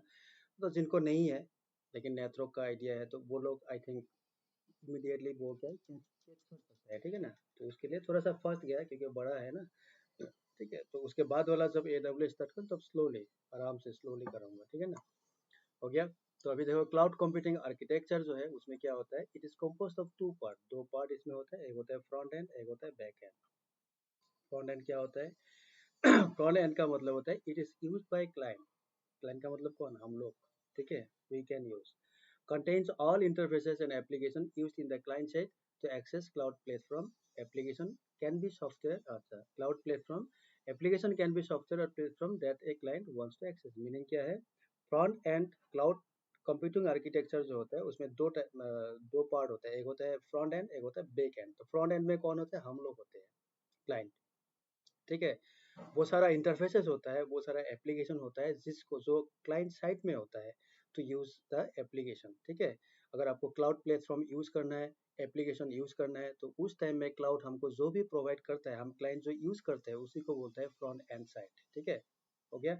तो that is the platform that a client wants to access, हो गया। बैक एंड क्या होता है, it is use by service provider. तो ये बैक एंड जो होता है, बैक एंड में कौन होता है, सर्विस प्रोवाइडर खुद होता है, ठीक है, हो गया। CSP is responsible to provide all the services and resources to client. तो CSP जो होगा cloud service provider, they are responsible to provide कोई भी सर्विसेज आपको चाहिए, कोई भी रिसोर्सेज आपको चाहिए टू द क्लाइंट्स। क्लाइंट्स का मतलब आप लोग, हम लोग को जो भी चाहिए वो प्रोवाइड करना रेस्पॉन्सिबिलिटी किसका है, क्लाउड सर्विस प्रोवाइडर का है। ये बैक एंड में होता है for cloud computing, like networking चाहिए आपको, राउटर स्विचेस फायरवॉल जो भी चाहिए सब कुछ मिलेगा। स्टोरेज आपको चाहिए, वर्चुअलाइजेशन आपको चाहिए, रन टाइम जिसमें रन टाइम ये प्रोग्रामिंग कोडिंग में यूज होता है, ठीक है, ये सब चाहिए etcetera. As well as services means like आपको आईएएस का मतलब ये देखो, इंफ्रास्ट्रक्चर एज ए सर्विस, पास चाहिए, प्लेटफॉर्म एज ए सर्विस, उसके बाद साथ चाहिए software as a service, which one is needed based on client requirement, ठीक है। तो क्लाइंट का रिक्वायरमेंट जो होता है उसी के बेसिस पे आपको जो भी चाहिए, नेटवर्किंग हो गया, services, storage, run time, whatever you need, cloud service provider is responsible for that to provide, okay. और क्लाइंट को क्या करना है, सिर्फ इंजॉय करना है, सिंपल, दिस इज सिंपल। आप एक चीज याद रखो, जैसा सर्वर और क्लाइंट बोला जाता है। सर्वर्स का मतलब क्या होता है, servers use to provide services. Client का मतलब क्या होता है, क्लाइंट क्या होता है, client use to take services provided by the server. मतलब क्या है, देखो ये भी मैंने एक बार देखा था, यहाँ एक क्वेश्चन पूछा गया था इंटरव्यू में, हम लोग का गुवाहाटी में, मैं नाम नहीं लूंगा, गुवाहाटी में, उसमें बोला था, क्वेश्चन एक आया था इंटरव्यू में, types of operating system, types of operating system, ये था उसका क्वेश्चन, ठीक है। ऑपरेटिंग सिस्टम का टाइप क्या क्या होता है, ठीक है। और उसमें जो मैंने आंसर देखा था, जो करेक्ट आंसर जिसको उन लोगों ने करेक्ट किया था, उसमें लिखा था कि विंडोज सपोज 10, ठीक है, विंडोज 11, सपोज उबुंटू, ये सब टाइप में दिया गया था। और ये वाला आंसर जिसने लिखा था उसको उसने बोला था कि हाँ this is the correct answer, right answer है। लेकिन एक्चुअल में क्या है, ये रॉन्ग आंसर है, रॉन्ग, ये करेक्ट नहीं है। ऑपरेटिंग सिस्टम दो टाइप का होता है, याद रखना, ये शायद आपको पता है फिर भी मैं बोलता हूँ। ऑपरेटिंग सिस्टम दो टाइप का होता है, एक होता है सर्वर, एक होता है क्लाइंट। एक होता है सर्वर, सर्वर, और एक होता है क्लाइंट। यही दो टाइप का ऑपरेटिंग सिस्टम अवेलेबल होता है। सर्वर क्या करता है, जो सर्विसेज देता है, क्या लिखो, कैसे लिखो, जैसा प्रोवाइड सर्विसेज। अभी सर्विसेज बहुत तरह का सर्विसेज हो सकता है, जैसा DHCP सर्विस हो गया, DNS हो गया, कुछ भी, एनीथिंग। जैसा आप लोग, हम लोग जब सपोज मोबाइल से कस्टमर केयर पे फोन करते हैं तब क्या आता है, जैसा एसामीज के लिए 1 डायल करो, हिंदी के लिए 2 डायल करो, इंग्लिश के लिए 3 डायल करो, वो क्या होता है, IVR सर्वर होता है ना। तो वो क्या होता है, IVR एक सर्विस होता है कि नहीं। तो दीज आर द सर्विसेज, और ये सर्विसेज प्रोवाइड कौन करता है, उसके लिए ऑपरेटिंग सिस्टम चाहिए। वो OS कौन होता है, OS होता है server OS, server operating system होता है, वही उसी का काम है ये सर्विसेज प्रोवाइड करवाना, ठीक है। जैसा आप सपोज आपका जियो कनेक्शन है, ये एयरटेल वाला कनेक्शन है, आपने मोबाइल में क्या किया, डाटा कनेक्ट कर दिया, मोबाइल डाटा ऑन कनेक्ट किया, कनेक्ट करने के साथ साथ आपका जो मोबाइल है उसमें क्या होगा, एक IP एड्रेस आ जाएगा, एक IP एड्रेस मिलेगा आपको मोबाइल का, सॉरी आपका जो मोबाइल है उसको एक IP एड्रेस मिल जाएगा। कहाँ से मिलेगा, आपका जो सर्विस प्रोवाइडर है, एयरटेल या जियो जो भी है। कैसे आया वो, किसने भेजा उसको, उसको भेजा DHCP ने, DHCP, ठीक है, डायनेमिक होस्ट कॉन्फ़िगरेशन प्रोटोकॉल, उसने भेजा। DHCP को किसने क्या किया, इसको एयरटेल जो है आपका या फिर जियो जो भी है उसने कॉन्फ़िगर करके रखा है कि DHCP से मुझे IP देना है, किसको, कस्टमर को देना है। अभी DHCP कौन सपोर्ट करेगा, उसके लिए तुम्हें एक सिस्टम चाहिए, ठीक है, एक सिस्टम चाहिए, तो सिस्टम में क्या होगा, उसमें ऑपरेटिंग सिस्टम होगा। वो वाला ऑपरेटिंग सिस्टम जो है वो होता है सर्वर ऑपरेटिंग सिस्टम। ऐसा नहीं है DHCP हम राउटर को भी बना सकते हैं, ऐसा नहीं है, ठीक है, राउटर भी DHCP बन जाता है। लेकिन अगर मुझे एक सिस्टम में करना है, ठीक है। तो उसमें मुझे एक ओएस चाहिए, ऑपरेटिंग सिस्टम एक चाहिए, तो वो वाला ऑपरेटिंग सिस्टम क्या होगा, सर्वर ऑपरेटिंग सिस्टम होगा, ठीक है। तो वही होता है सर्वर, जो सर्विसेज देता है, वो लेता नहीं है, वो देता है, ठीक है। कौन होता है सर्वर ऑपरेटिंग सिस्टम? सपोज अगर मैं माइक्रोसॉफ्ट का एग्जांपल ले लो, तो माइक्रोसॉफ्ट में क्या होता है, जैसा विंडोज सर्वर 2008 नाम सुना होगा, Windows server 2012, Windows server 2016, Windows server 2019 and last Windows का जो सर्वर ऑपरेटिंग सिस्टम आया था वो था विंडोज सर्वर 2022। उसके बाद विंडोज ने, माइक्रोसॉफ्ट ने जो उसका कोर्सेज था, आपको शायद पता होगा, MCSE नाम सुना था ना, MCITP Microsoft IT professional, MCP Microsoft certified professional, MCSE system engineer Microsoft certified, and MCSA Microsoft certified system administrator. ये सारा कोर्सेज जो है, ये कोर्सेज बंद हो गया कब, ये 2022 आने के बाद, ठीक है। अभी माइक्रोसॉफ्ट में ये सारा सर्टिफिकेशन कोर्सेज नहीं मिलेगा आपको, आप सर्च करेंगे इसका एग्जाम आपको नहीं मिला, क्योंकि माइक्रोसॉफ्ट अभी कम्प्लीटली माइग्रेट किस में हो गया, क्लाउड पे हो गया। अभी माइक्रोसॉफ्ट में जो भी एग्जाम आपको देना है, ग्लोबल एग्जाम, वो सारा क्लाउड रिलेटेड होता है। ये पुराना वाला पेपर जो है सर्वर वाले, ये सब पेपर्स उसमें अवेलेबल नहीं है, ठीक है। So this are the cloud sorry server operating system. अगर मैं लिनक्स में जाता हूँ, लाइनक्स में, जो भी लिनक्स लाइनक्स जो भी बोलो आप, ठीक है, उसमें जाता हूँ, तो रेड हैट लिनक्स जो होता है वो एक सर्वर ऑपरेटिंग सिस्टम होता है, रेड हैट लिनक्स। सैंडवेज वो भी सर्वर होता है। तो लिनक्स में भी बहुत सारा फ्लेवर है, उसमें भी सर्वर ऑपरेटिंग सिस्टम होता है। क्लाइंट कौन होता है? देखो क्लाइंट जो टैक्स सर्विसेज जो सर्विसेज लेता है, का किससे लेता है? सर्वर से। सर्वर ने सर्विसेज दिया, लेना किसको है? लेना है क्लाइंट को। तो क्लाइंट कौन होता है? जिसमें क्लाइंट ऑपरेटिंग सिस्टम रन होता है, वही होता है क्लाइंट, ठीक है। और क्लाइंट ऑपरेटिंग सिस्टम कौन है? अगर मैं माइक्रोसॉफ्ट के बारे में बोलूँ तो जैसा Windows 7, Windows 8, Windows 10, Windows 11, latest है Windows 11, this are the client operating system. अगर आपने इसको इंस्टॉल किया किसी कंप्यूटर में, दैट मीन्स वो क्या हो गया? एक क्लाइंट कंप्यूटर हो गया, ठीक है। उसमें आप सर्विसेज रन, कुछ सर्विसेज रन होगा, लाइक प्रोक्सी वगैरह ऐसा। तो जो नेटवर्क रिलेटेड, जो सर्वर रिलेटेड सर्विसेज है, वो आप विंडोज, जैसा DHCP, जैसा मैंने इसमें बोला DHCP you can never run in this operating system. Windows 7, Windows 8, Windows 10, Windows 11, DHCP कभी रन नहीं होगा। जैसा DNS, डोमेन नेम सिस्टम या डोमेन नेम सर्वर जो भी बोलते हो, ये DNS आपको रन करना है, कहाँ रन होगा? हमेशा ये सर्वर ऑपरेटिंग सिस्टम में ही रन होगा, ठीक है। ये क्लाइंट ऑपरेटिंग सिस्टम जो है, इसमें आप DNS जो है कभी भी रन या इंस्टॉल नहीं कर पाएंगे, याद रखना, ठीक है। क्योंकि वो क्लाइंट ऑपरेटिंग सिस्टम, उसको सिर्फ सर्विसेज लेना है, उसको देना नहीं है। और उसी तरह लिनक्स का भी अगर मैं बोलूँ, उबुंटू जो होता है, ये भी क्या होता है? एक लिनक्स का उबुंटू जो है वो एक क्लाइंट ऑपरेटिंग सिस्टम होता है, ठीक है। सो ये होता है सर्वर एंड क्लाइंट का कहानी, ठीक है। तो मैं तो ये सब सर्विसेज है, ठीक है। तो बैक एंड में जो भी सर्विसेज है, जो भी आपको चाहिए, वो का उसके लिए रेस्पॉन्सिबल कौन होता है? क्लाउड। फ्रंट एंड में क्या है? हम लोग को यूज करना है, जो भी चाहिए हमको, जो भी लेना है वो हम क्लाउड से ले सकते हैं, that means front end we are at front end. Back end में कौन होगा? बैक एंड में होगा क्लाउड खुद, सर्विस प्रोवाइडर खुद रहेगा बैक एंड में, ठीक है। हो गया। नेक्स्ट होता है types of cloud computing services और सर्विस मॉडल्स। तो इसमें मॉडल क्या क्या है? 3 मॉडल आपको मिलेगा क्लाउड में, कोई भी क्लाउड हो, चाहे वो AWS हो, एज्योर हो, गूगल, कुछ भी क्लाउड हो, उसमें आपको 3 टाइप का मॉडल या सर्विसेज मिलेगा। One is IaaS, that means infrastructure as a service, platform as a service PaaS, and SaaS होता है सॉफ्टवेयर एज ए सर्विस। ये 3 सर्विसेज मिलता है from any cloud.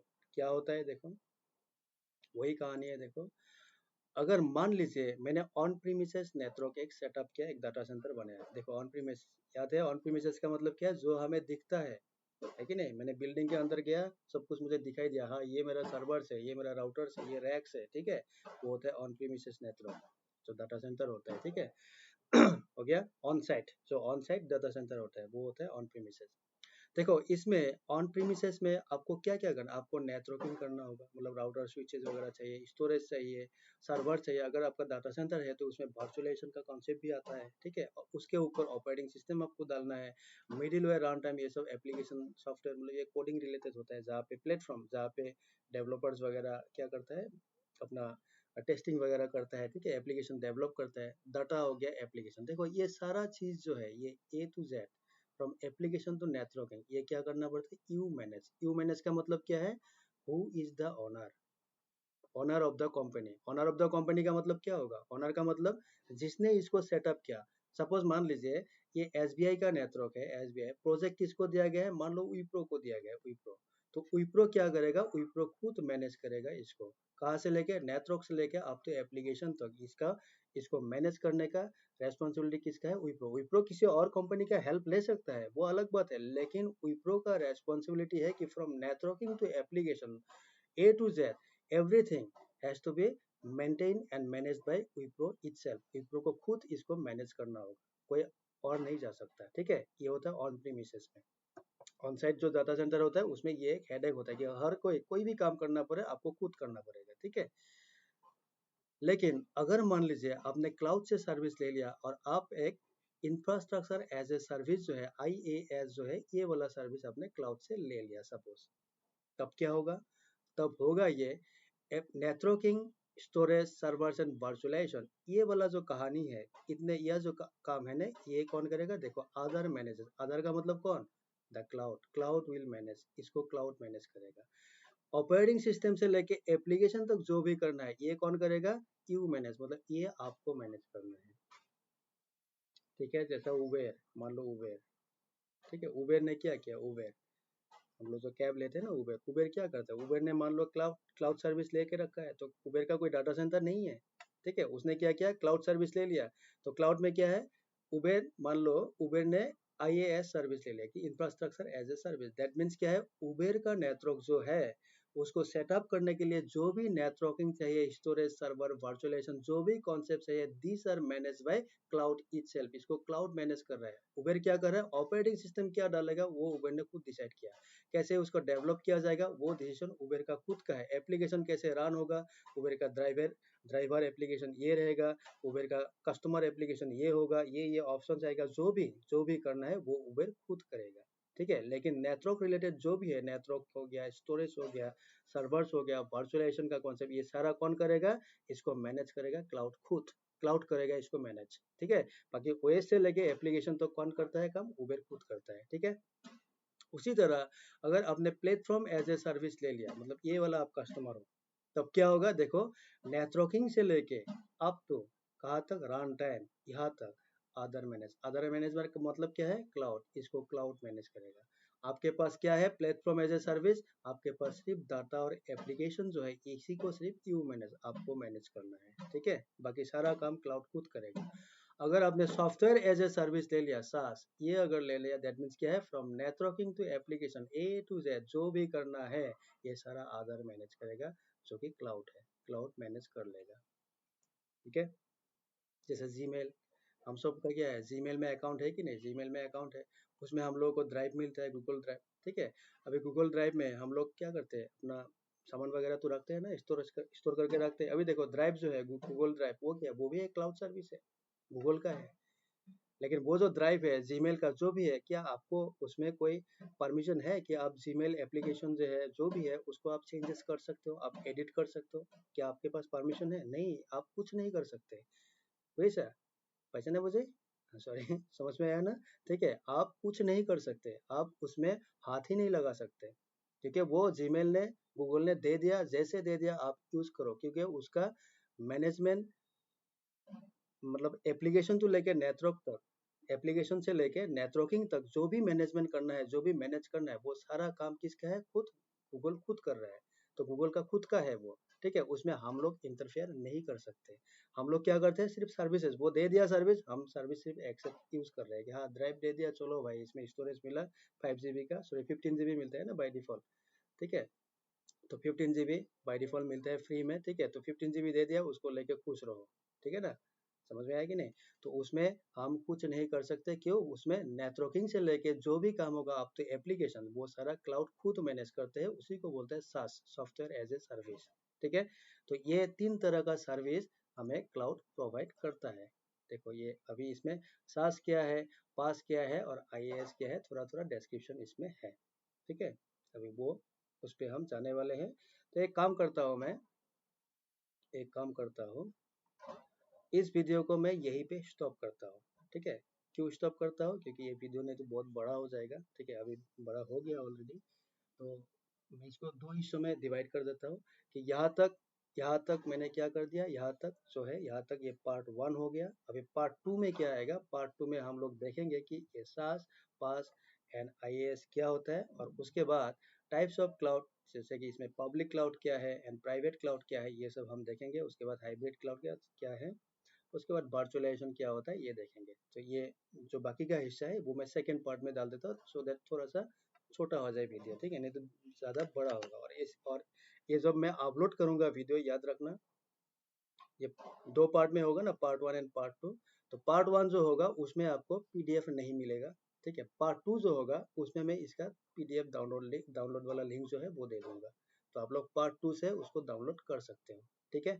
Okay then, तो ठीक है, अपना जो नेक्स्ट वीडियो है, नेक्स्ट वीडियो में पार्ट 2 वाला वीडियो में हम लोग क्या करते हैं, देखते हैं कि सास क्या होता है, पास क्या होता है, आईएएस क्या होता है, उसके बाद पब्लिक प्राइवेट क्लाउड क्या होता है, हाइब्रिड क्लाउड क्या होता है वो भी देखेंगे, एंड वर्चुअलाइजेशन क्या होता है वो देखेंगे। वो करने के बाद हम लोग का जो बेसिक ऑफ क्लाउड है वो कॉन्सेप्ट खत्म हो जाएगा, ठीक है। ओके, तो यार अगर अच्छा लगा है भाई प्लीज सब्सक्राइब कर देना अपने दोस्तों के बीच में, ठीक है, लाइक कमेंट डाल देना थोड़ा थोड़ा, ठीक है। बाकी बहुत जल्दी सेकंड वीडियो जो है उसके साथ मिलते हैं आप लोगों से, तब तक till then take care, bye bye. Okay, bye bye. हाँ।